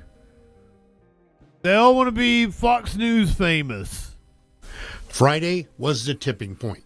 In a 12-hour period, we had to investigate 54 tips that all turned out to be just the tip that were sent by two little cherubs in middle school, and that cost us about $21,000. Did he say cherubs?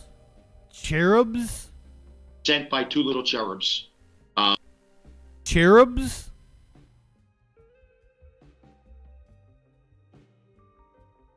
That all turned out to be bogus, that were sent by two little cherubs in middle school.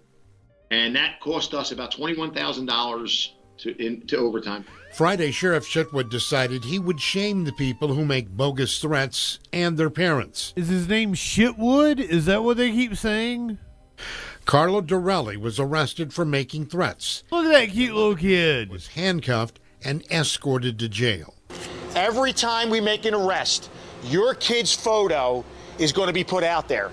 And if I could do it, I'm going to perp walk your kid so that everybody can see what your kid's up to. I don't care how old they are. I want everybody to see them. I want everybody to know who they are. Here's what their charges are. Let the parents know that law enforcement isn't playing. Sheriff's deputies confiscated fake rifles, pistols, ammunition, knives, and swords.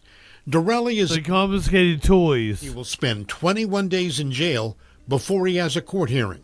What? He was very respectful, and he told the detectives everything. That, he had the airsoft guns. It was a joke. He really didn't mean anything by it. But, he's got a kill list. The bus driver's on there, school nurses on there, several classmates are on there. So far, Sheriff Chitwood is getting good reviews from the community. What? Overwhelmingly supportive. It's the parents of the knuckleheads that are getting arrested that don't like the fact that public scrutiny is now going to be shifted to them. The sheriff believes kids convicted of making school threats should be required to meet with families who lost loved ones in Parkland, Florida, and Uvalde, Texas. Let them go and meet these families and see what's so damn funny, or what do you think you're accomplishing by shutting down a school and putting panic into the community? Sheriff Chitwood hopes the kids arrested will have a straight moment during their 21 days in jail. Rich Rodriguez, Fox 26 News. In jail? Reporting this isn't just happening in Florida. A number of other Valley schools have been on alert this week after learning about shooting threats over various social media platforms. Fresno police investigated several threats last night that turned out to be false. Minarets High School in Madera County was placed on lockdown today. Yeah, sheriff's deputies did a sweep of the campus but found no evidence of a potential threat. Porterville schools and Lemoore High also had shooting threats today that turned out to be bogus. God damn it. Hi, I'm Monty.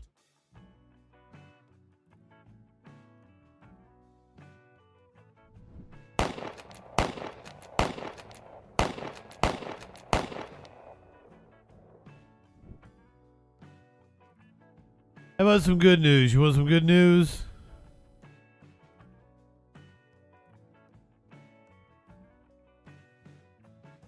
Charges have been dropped against several activists who participated in the protests against Cop City in Georgia. Tonight, prosecutors have dropped the money laundering charges against 3 Stop Cop City activists. The activists are with the Atlanta Solidarity Fund. The group has done legal advocacy and fundraising work for several years. Prosecutors accuse the 3 of funneling money that was supposed to be for charitable causes and instead using it to reimburse protesters who spent months camping near the site of the police and fire training center. They're still facing racketeering charges along with. You mean they raised money for their cause of fighting Cop City and used it to fight Cop City? Is that what you're saying? The 58 others indicted last year. Bullshit.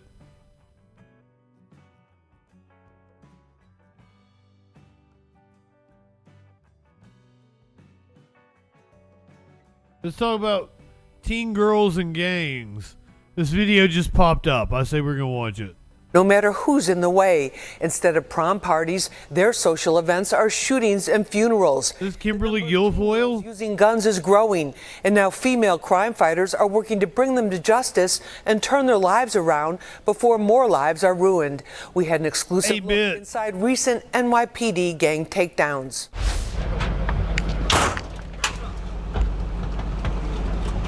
I see a gang right in front of me. 8 months pregnant, was among other suspects brought out from a sort of criminal commune in a Bronx apartment. She was in handcuffs again. Police say it's her 3rd gun arrest. What's going on here?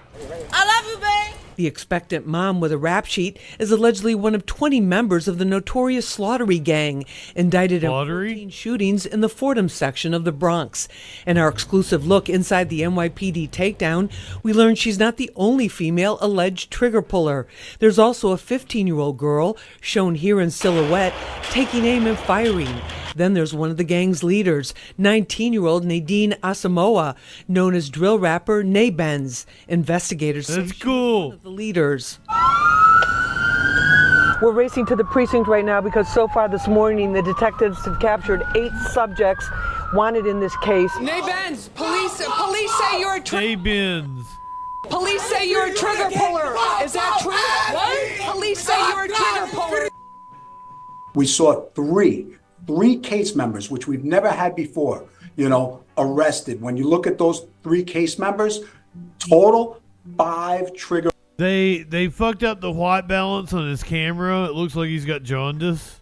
Pulling incidents and 6 gun arrests amongst those 3 females. So overexposed. We're seeing the violence. It's increasing and it's concerning. Female detectives are playing more prominent roles in the Gun Violence Suppression Division cases. Detective Lena Alexander and Detective Aaron Curry made history. Okay.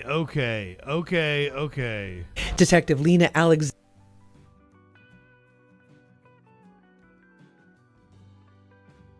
Maybe not a cab to them.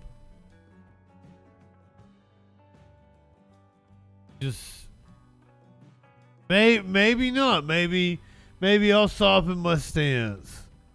Xander and Detective Aaron Curry made history in May as the first female team to lead a gang takedown. For them, it's about having an impact on those they arrest and restoring safety to the community. I was born and raised in East New York, Brooklyn, and it's very near and dear to my heart, and I just wanted to make a difference and making the streets hopefully a little bit safer. Trailblazing Bronx DA Darcel Clark says there are many reasons why they're seeing girls get seduced by the gang lifestyle. That's why, in addition to prosecuting the cases, she also devotes her time and energy to prevention in the community, to let girls know they have other options. He's like, no, yes, a cab. Some of them are forced to do it. Some of them just, are curious. They like the bad boys, so they want to run in those circles to see what it's like. They may not necessarily be like that, but it's too late once you get caught up in it. Poverty, an unstable family, and mental health issues are also factors, says clinical social worker Dr. LaShawn Paul, who treats teen girls at risk. I personally don't believe that there's any specific diagnosis or things that you can look for, right? I think that the sooner that we get intervention for these girls, the better, before they become the lead, before they become the shooter. There's so much more to this. I hope you'll join us for the next episode of Street Soldiers, Friday night. No, Lisa. Time slot, 6:30. That sounds horrible. But I appreciate your reporting. From gal gang members to flash mobs who don't dance, they rob an AutoZone. This flash mob not dancing and bringing people joy. They're robbing an AutoZone. The LAPD says $67,000 in merchandise was taken from a South LA AutoZone after an illegal street takeover in June. This morning, there are new pictures of some of the suspects authorities are looking for. Get in the zone. South Hoover Street and West Century Boulevard. One suspect has already been taken into custody. Hello, I'm Mark Brown. Hey, Mark Brown. Justin, good evening. Keeping in LA, where a streetcar, a metro train, they're calling it a train, hit a car that is apparently on the tracks. East LA, a vehicle struck by a metro train. Rich Prickett overhead in Sky 5 with the latest. Rich. Frank and Jess, it's along East 3rd Street here in the Boyle Heights area. You can see this small black car that, according to witnesses, may have tried to turn onto the street, didn't see the metro line or the metro rail, and it was struck. Now you can see the metro rail itself is actually off the tracks, so that's going to cause some delays throughout the area here in East LA and Boyle Heights. As far as injuries, we're hearing one person was transported in unknown condition. A second patient that was on the metro rail has just now been transported, also in unknown condition here. As for the injuries to the driver, that's still unknown, but you can see Metro Rail authorities that are here. I'm amazed it didn't crush the car. Well, it's probably only going like 15 miles an hour. And the fire department, as for how many people were on the Metro Rail, we just don't know at this point, but we're seeing many people that are out here on the sidewalk who will need some alternate. It's like a trolley, yeah. Transportation at this point. This happened about 30 minutes ago. If it had been going 30, 40 miles an hour, and this is the Metro Rail that was struck. Probably would have destroyed it. Or a car that was struck by a Metro Rail here in Boyle Heights. Live in Sky 5, I'm Rich Prickett. Send it back to you in the studio. And like it hit it like going real slow, and it just kind of moved it up off of the tracks. That would be my guesstimation on what happened. I wonder if these two stories are related. An 8-year-old decided to just get into a car and drive herself to Target. Was that her car? An update to a story that has gone viral. We have talked about this way too much this week. Yesterday on Daybreak, we told you about this 8-year-old girl who drove her mom's car to Target, went on a shopping spree, and a lot of us were going, how did this happen? How'd she go on a shopping spree? Did she have money? Any type of accident. Here's how. Here's the first look at dash cam footage of her on the road. She's not that good. Police say she drove about 25 minutes before making it into the Target parking lot. I know. It was early enough, it looks like, that there weren't a lot of people on the road. She's weaving in and out of lanes. She did admit she struck a mailbox during the ride. I mean, thank goodness it was just a mailbox. What? Employees say she spent $400, Greg, shopping around, checked out. She also made a stop at Starbucks to get a Frappuccino. Yeah. I mean, running red lights, maybe. We're all okay. So we're all. How'd she pay? And we're, I'm sure, being very judgmental. But I mean, we all think that she's probably driven before. That's why she was able to do as well as she did. You know, I know. What? Someone's letting her behind the wheel. Yes. You're not that good if you've never done that before. Wow. $400. Yeah. How long do you? Oh wait a minute. Oh, she's the car in front. In any type of accident. Here's how. Here's the first look at dash cam footage of her on the road. She's not that good. Police say she drove about 25 minutes before making it into the Target parking lot. I know. It was early enough, it looks like, that there weren't a lot of people on the road. She's weaving in and out of lanes. I thought the dash cam was her car. A mailbox. I thought she was very good. I mean, thank goodness. Yeah, she's not so good. Target employees say she spent $400, Greg, shopping around, checked out. She also made a stop at Starbucks to get a Frappuccino. Yeah. I mean, running red. She got a Frappuccino. Okay, so we're all, you know, we've been talking about this, and we're, I'm sure, being very judgmental. But I mean, we all think that she's probably driven before. That's why she was able to do as well as she did. You know, I know. Yeah. How did she pay? How'd she get a Frappuccino? You're not that good if you've never done that before. Wow. $400. Yeah. How long do you think she's grounded for? Please tell me. The new Home Alone looks lit. We're saying haha, but if I were her parents. Yeah, how tall is this kid? Yourself killed. I gotta watch it one more time. How did this happen? How can an 8-year-old drive without? She stole the credit card. Accident. Here's how. But she knew how to use the credit card. Somebody checked her out and let her use the credit card. She drove about 25 minutes before making it into the. What does this 8-year-old look like? It was early enough, it looks like, that there weren't a lot of people on the road. She's weaving in and out of lanes. She did admit she struck a mailbox during the ride. I mean, thank goodness it was just a mailbox. Target employees say she spent $400, Greg, shopping around. $400. She also made a stop at Starbucks to get a Frappuccino. Yeah. I mean, running red lights, maybe. It's amazing the cops didn't pull her over. We're talking about this, and we're, I'm sure, being very judgmental. But I mean, we all think that she's probably driven before. That's why she was able to do as well as she did. You know, I know. Yeah. You know, someone's letting her behind the wheel. Yes. You're not that good if you've never done that before. Wow. $400. Yeah. How long do you think she's grounded for? Please tell me. At least until high school graduation. Does she know what she's doing? She was white, so the cops didn't pull her over.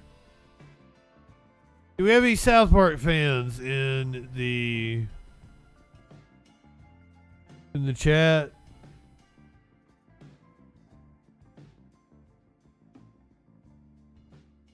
It's now official. Casa Bonita is open after Matt and Trey purchased the location.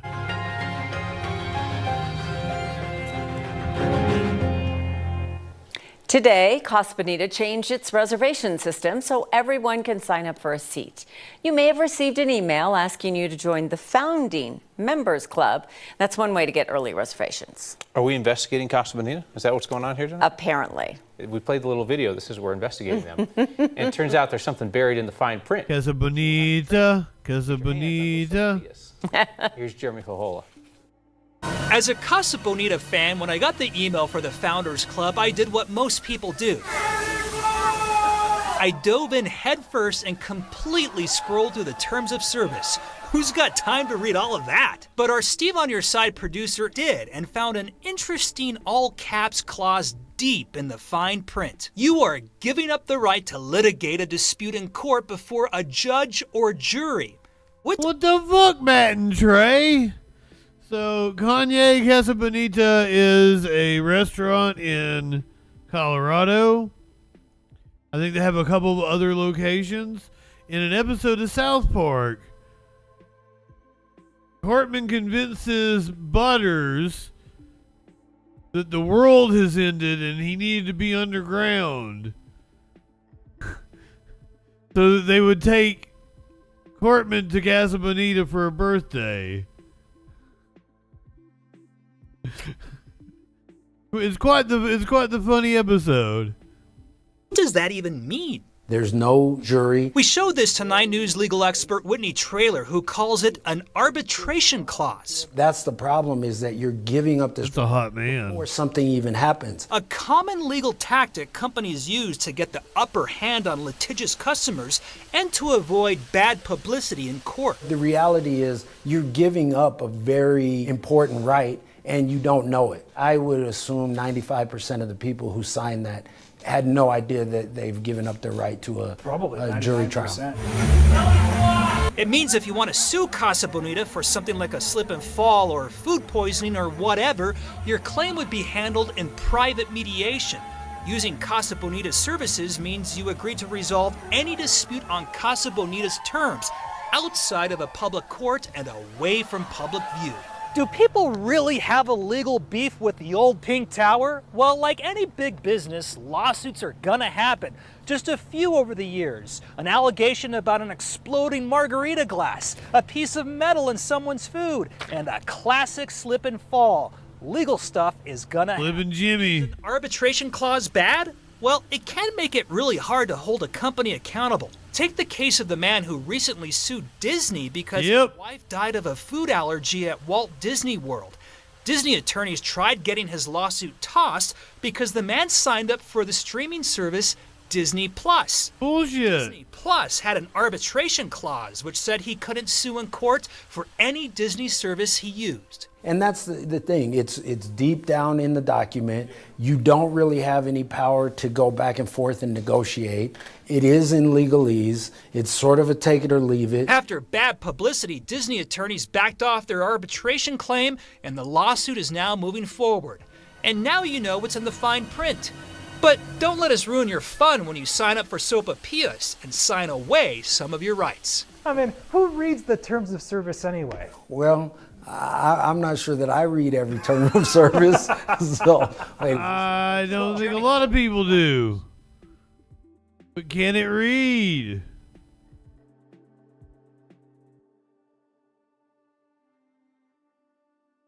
Nathan, did I tell you good evening?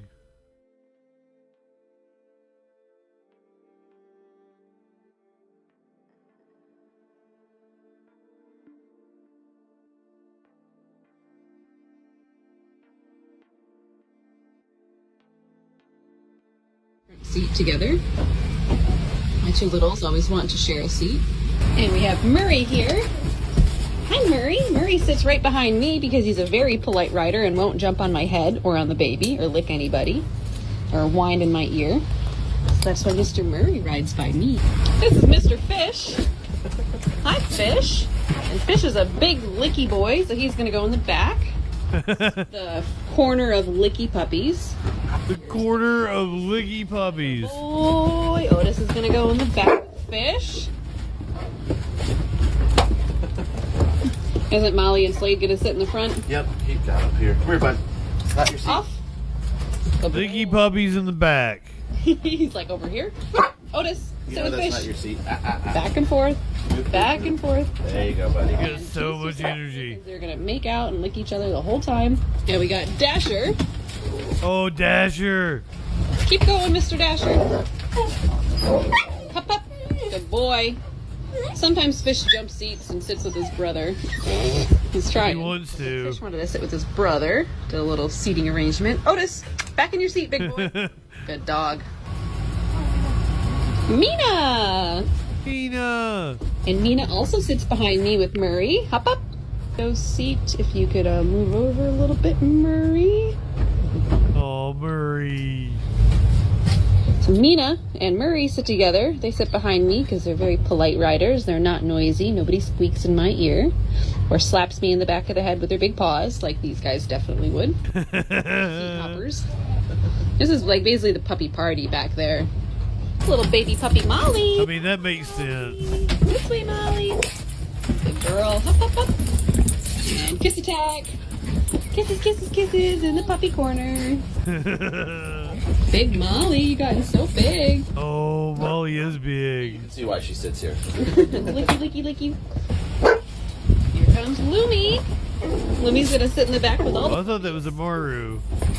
Maru also a husky. First. And you're gonna come back by Otis. Come here, girl. Otis, scooch over.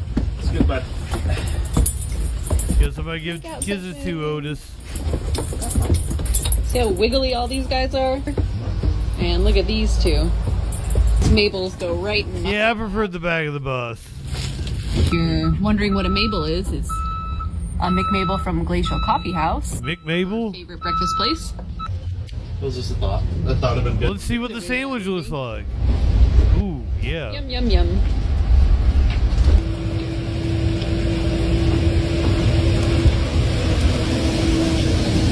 Hi, good boy, Jake. Oh, I'm so hungry. I'm going to eat just as soon as I get off here. Hey, Jake. Good boy. Jake is always so polite. And Jake sits behind my dogs because he also will not jump over the seat, lick anybody, or be pushy. My dogs like their space respected. My dogs would not be into that.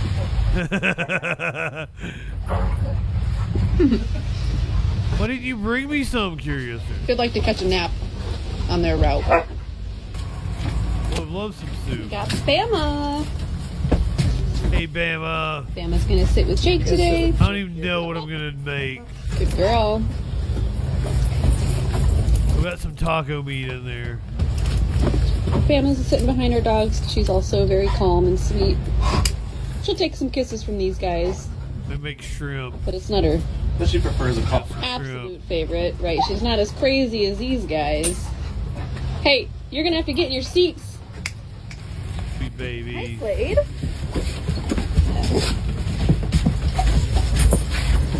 We got Slade here, sitting with his sister Molly in the licky puppy corner. We're all getting old, 8-bit. Licky business. Because these two chill out when they're not next to The Otis. licky business. Otis lives for kisses.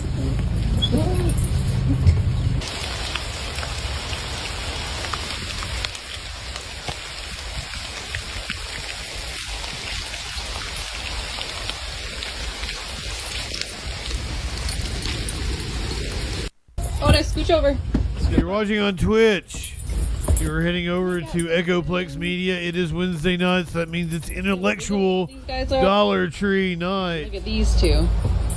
Mabels go right in mine. Apparently, we're not going to have a debate tomorrow night. If you're wondering what a Mabel is, it's Another week or two until we get our favorite breakfast. debate time again. Thank you for joining me for the Washington Gubernatorial debate. Go ahead, light one up, tip one back. It's all right to have a little fun before you hit the sack. I'm JustinFREAKIN. We'll see you tomorrow night on the Troll Patrol live. Hi, good boy, Jake.